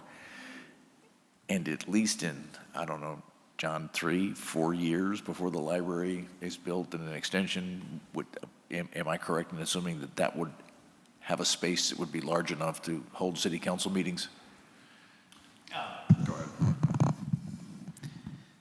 Yes, and the intent of that expansion is create another community center of sorts, like the one that is over on Ivy and Alder. So yeah, that would be the home of city council meetings. Is all that?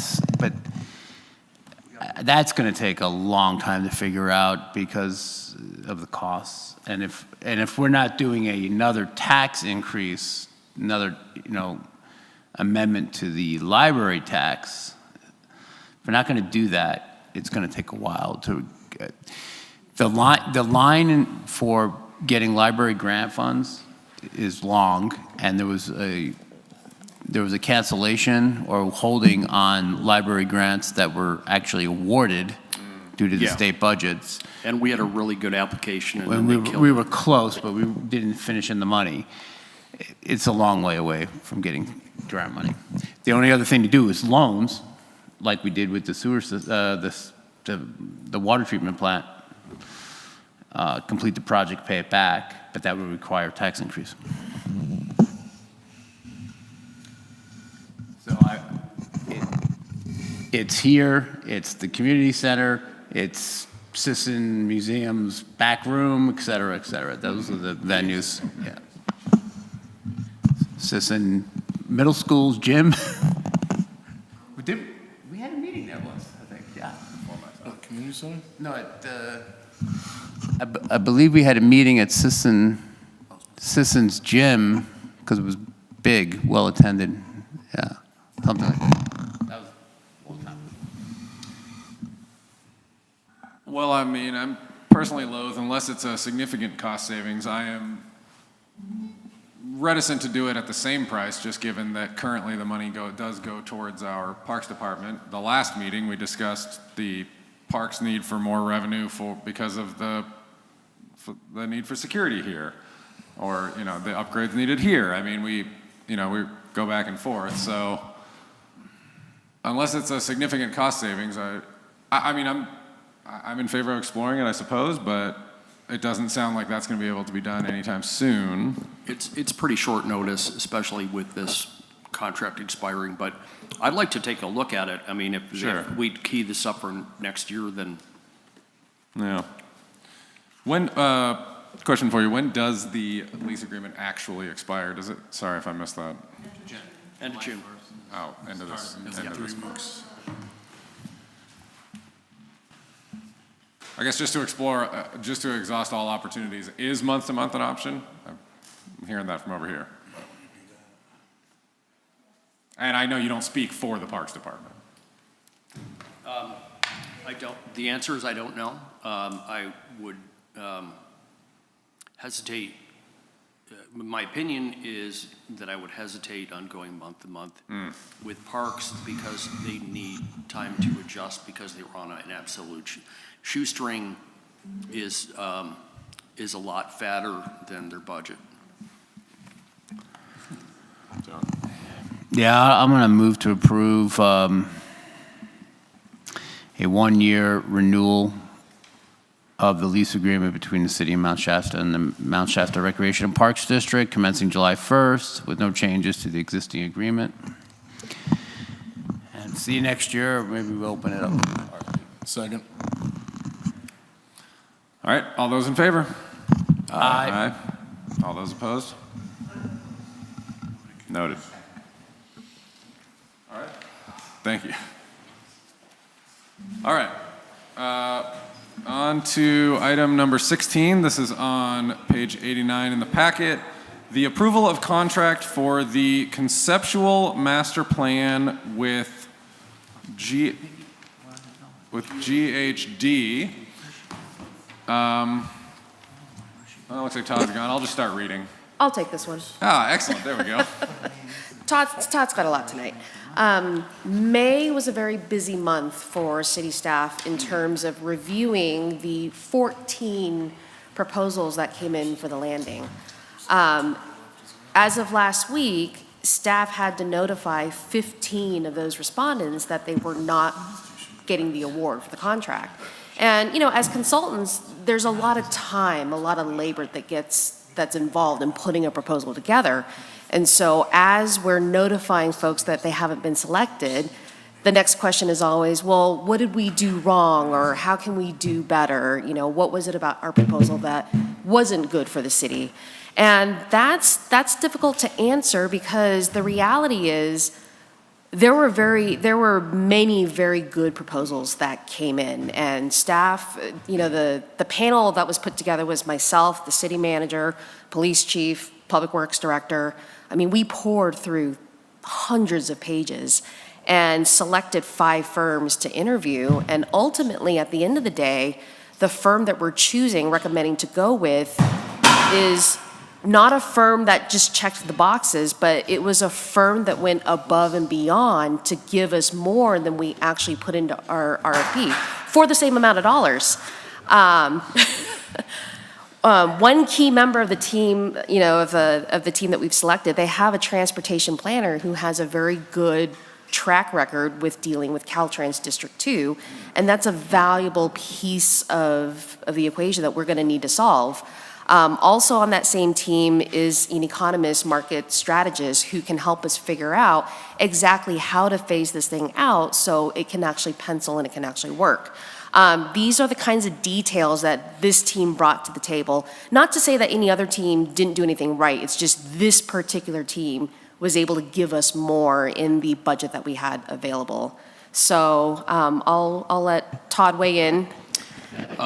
And I don't want to belabor this point, but everybody met Nunzio and DeSantis. Incredibly talented individual. I think he suffered from incumbent status, that he'd come out here on his own dime 3 different times, and may have,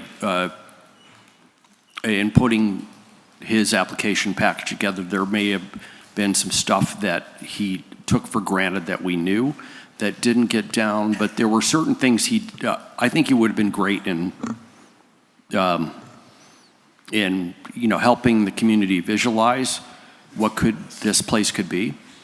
But in the long run, I couldn't get there myself, because, you know, we had a particular transportation planner, and, you know, there were a lot of transportation planners, but this guy had already looked at the area, the region. He said, your big problem isn't just the amount of traffic that you could generate, is keeping that down, but it's your sight lines as you're coming around on that on and off ramp and the way it connects into 89. He came in prepared, and he had Caltrans connections on, and he made some calls about how do we if we get development off the ground here, how do we manage it? And Caltrans was really receptive. They went above and beyond. There was the woman who is the economic strategist. She's really smart. She's really holds her ground, but she's able to describe that kind of interface between planning and what the community needs. But also, as you phase these projects, in what way do you phase them so if you put one piece in, you're creating enough ROI that you're able to put a portion of the infrastructure in for the next piece. So it's a very systematic approach. And it felt like, hate to say this, but a lot of the other teams, there was, no other women, and her intelligence and her level of expertise, I think, is just going to be an absolute incredible addition to be making the community kind of do this walk with us and figure out what's best for the community and ensuring that it'll work from a ROI perspective. Yeah. We also call the references glowing references from folks down in Reading, so nearby local relevant work. They did all of that Reading reconstruction that's going on. Like, there's a part of the Yes. packet was Yes. highlighting that as well as a bunch of others. Yeah, and so we called those references and they checked out. K2 worked with this firm extensively, including it went belly up for nothing related to the developers or the plan, but the extensive Reading waterfront plan that was pretty incredible, and a lot of besides the Reading market, but the walkability downtown that has really transformed that spaghetti of state highway routes into something that is moving towards a walkable community with people living downtown. And both the Knott brothers had nothing but glowing things to say about them. Awesome. Well, thank you. Any questions, Jeffrey? I can come back to you. Stack? Okay. I do have one question. On the proposed timeline that they provided there, are the town hall dates set in stone? Kim? The town hall dates have been vetted by the development team, the consultant team, our team, and also Recreation Parks to verify that we do have the meeting space available, and also 22nd Avenue to make sure that they're available to record and stream the meeting. So that's as far as we've gotten in terms of settling the dates. The one thing I will add is in discussions, we pushed out the start for the first town hall as far as we could because we feel it's absolutely imperative that we get mailers out. In my opinion, this doesn't work unless you're pulling as many people as you can from the start for the first meeting and you bring them out to all three. They need to be carried along through the whole process so that it feels like it's meaningful. Yeah, I wasn't trying to move it earlier. I was just curious if we could move that second meeting, push it by 4 or 5 days. But if not, no worries. I'll add it to the list for discussion. We'll talk. Second meeting? The one that was, I believe it's August 14th. It's the first town hall meeting's July 14th. July 14th, and then it was I think. The second one is August 11th. August 11th, yeah. We can push it out a little bit, but we'll talk. Okay. Other than that, I took a look at this. I think it looks, they know what they're doing. Very cool. Council questions? Anybody? No? Jeffrey? You want to wait for discussion? Okay. Let's move to public comment. So I get 6 minutes, right? Since you let me have 3 to start. No, it doesn't quite work that way, but you'll take it anyway. Speaking in the beginning. She does not talk. Okay. Please speak into the microphone. So I have had a difficult time for a year trying to find out about the posting of this notice of availability. And I asked Kim if she had worked with surplus land before, and she said yes. And the Surplus Land Government Code Section 6060 says that this will be posted in a classified section for 4 weeks. This was never posted. When I asked Kim, she said, It's not required. HUD doesn't require it. The Surplus Land Act says that it needs to be posted so we can have a competitive bid. I feel very strongly that there are people that go to classified ads every week to see what land's available. I knew people personally that kept asking me, when's that going to be posted?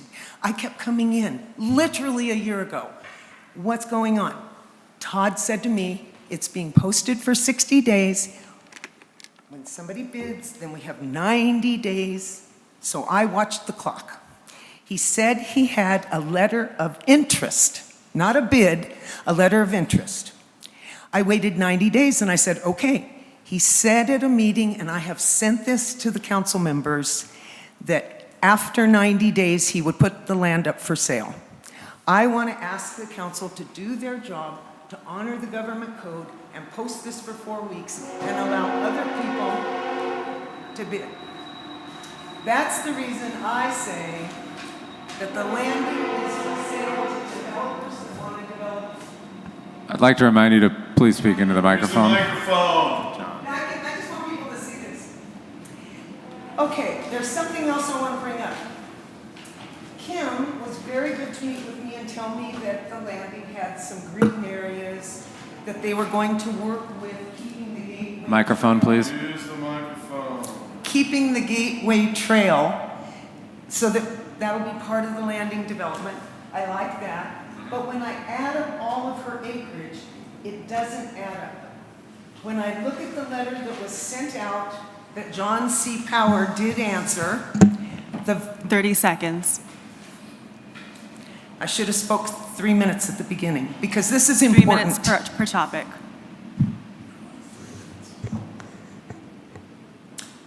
I went up to the county assessor and I got a copy of the map. The copy of the map, the listing that went into the available bid that he said he sent to 4 addresses and 360 emails, does not match on any of these 3 papers. That's I talked to time, Jeffrey thank you. Collins, and he said, what difference does it make? It matters, whatever the county That's assessor time, says. please. You guys cut me off at the beginning. I believe that the city has to follow the SLA government. You have your Therese, 3 your minutes time's up. on an agenda item, the same as everyone. Same as everyone. I was cut off at the beginning. That's not fair. Any other public comment? Johanna? Okay. We'll bring it back for discussion. Jeffrey, if you'd like to respond.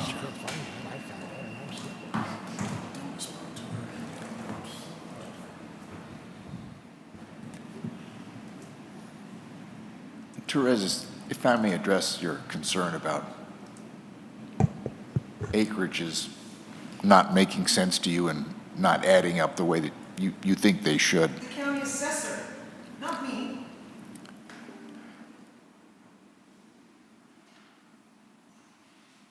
For years, the city manager has filed, and a couple of planners have filed dozens of documents regarding to various proposals of different sizes, different aspects of the landing.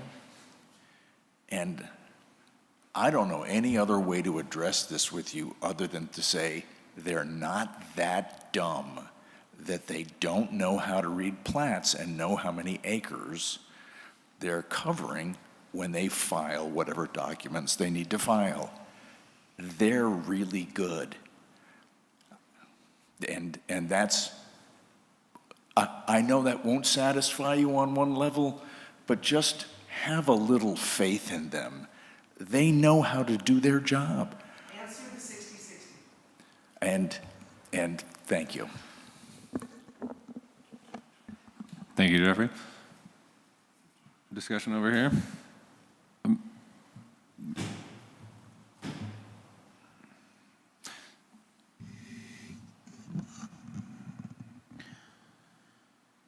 I like the enthusiasm staff has for this group.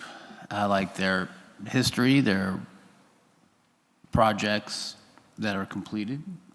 They seem very apt to make our should, you know, the plan is one thing, but should the actual build-out of the plan come to be, I think it'll be a wonderful thing. So keep in mind that there's monies from the EPA Brownfield Cleanup Grant to cover this. So move to approve approve the GHD contract for the development of a conceptual master plan for the landing to cost $175,000, which is less than the remaining $200,000 of the EPA Brownfield Cleanup Grant we received years ago. Second. All those in favor? Aye. Any opposed or abstain? Okay. All right. Hey, do not disrupt the meeting again or you'll leave. Thank you, Dunsmuir citizen. All right, we're going to table that matter. We'll move on to item 17, council reports on attendance at appointed or outside meetings. All right, so I missed the Collier meeting due to work, so I don't have anything. Okay. Jeffrey? I did have another coffee with the mayor, that's right. Coffee with the mayor event. We had about 20 people there at Deadwood for about 2.5 hours. It was a lot of fun. We got through a lot of topics, and I think, people were varying degrees of satisfied with the answers I was able to give, but I think we're all used to that. That was about it. Let's see. Any other outside meetings? No. Okay. Moving on to 18, future agenda items. We've got the master fee schedule review. I think we can take that one off of the 60 to 90 day. We discussed moving that to significantly later than that.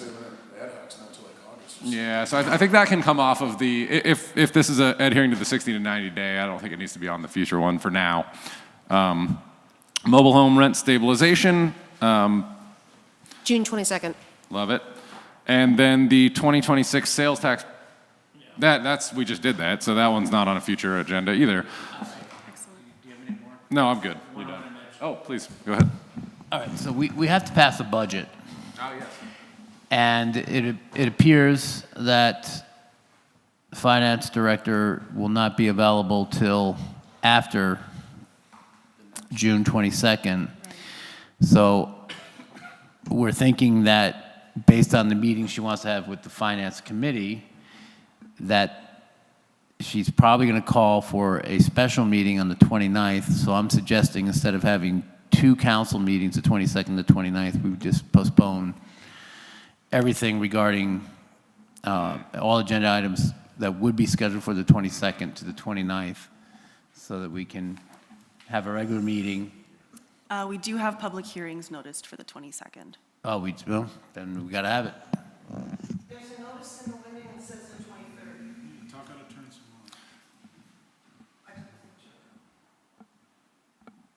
more. Give time to change that, right? Yeah, we got 10 days to change that, right? Could that be a planning commission meeting? That would be a Tuesday? Yeah. That is a planning commission meeting. Oh, okay. Okay, so never mind 22nd regular meeting, but heads up, we're going to have a special meeting on the 29th.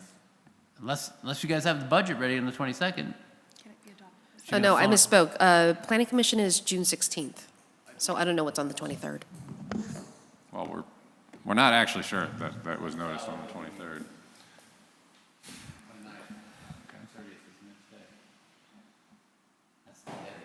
You won't be here? I wasn't planning to be, but I guess I will now.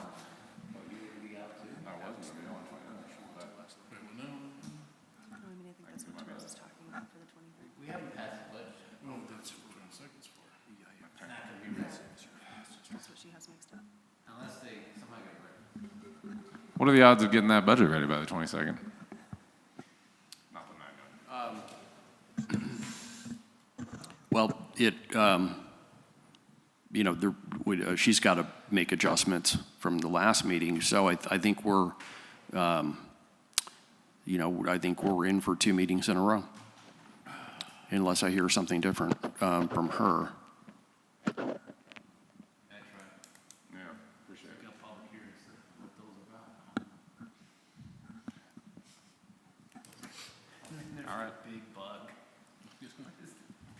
Okay.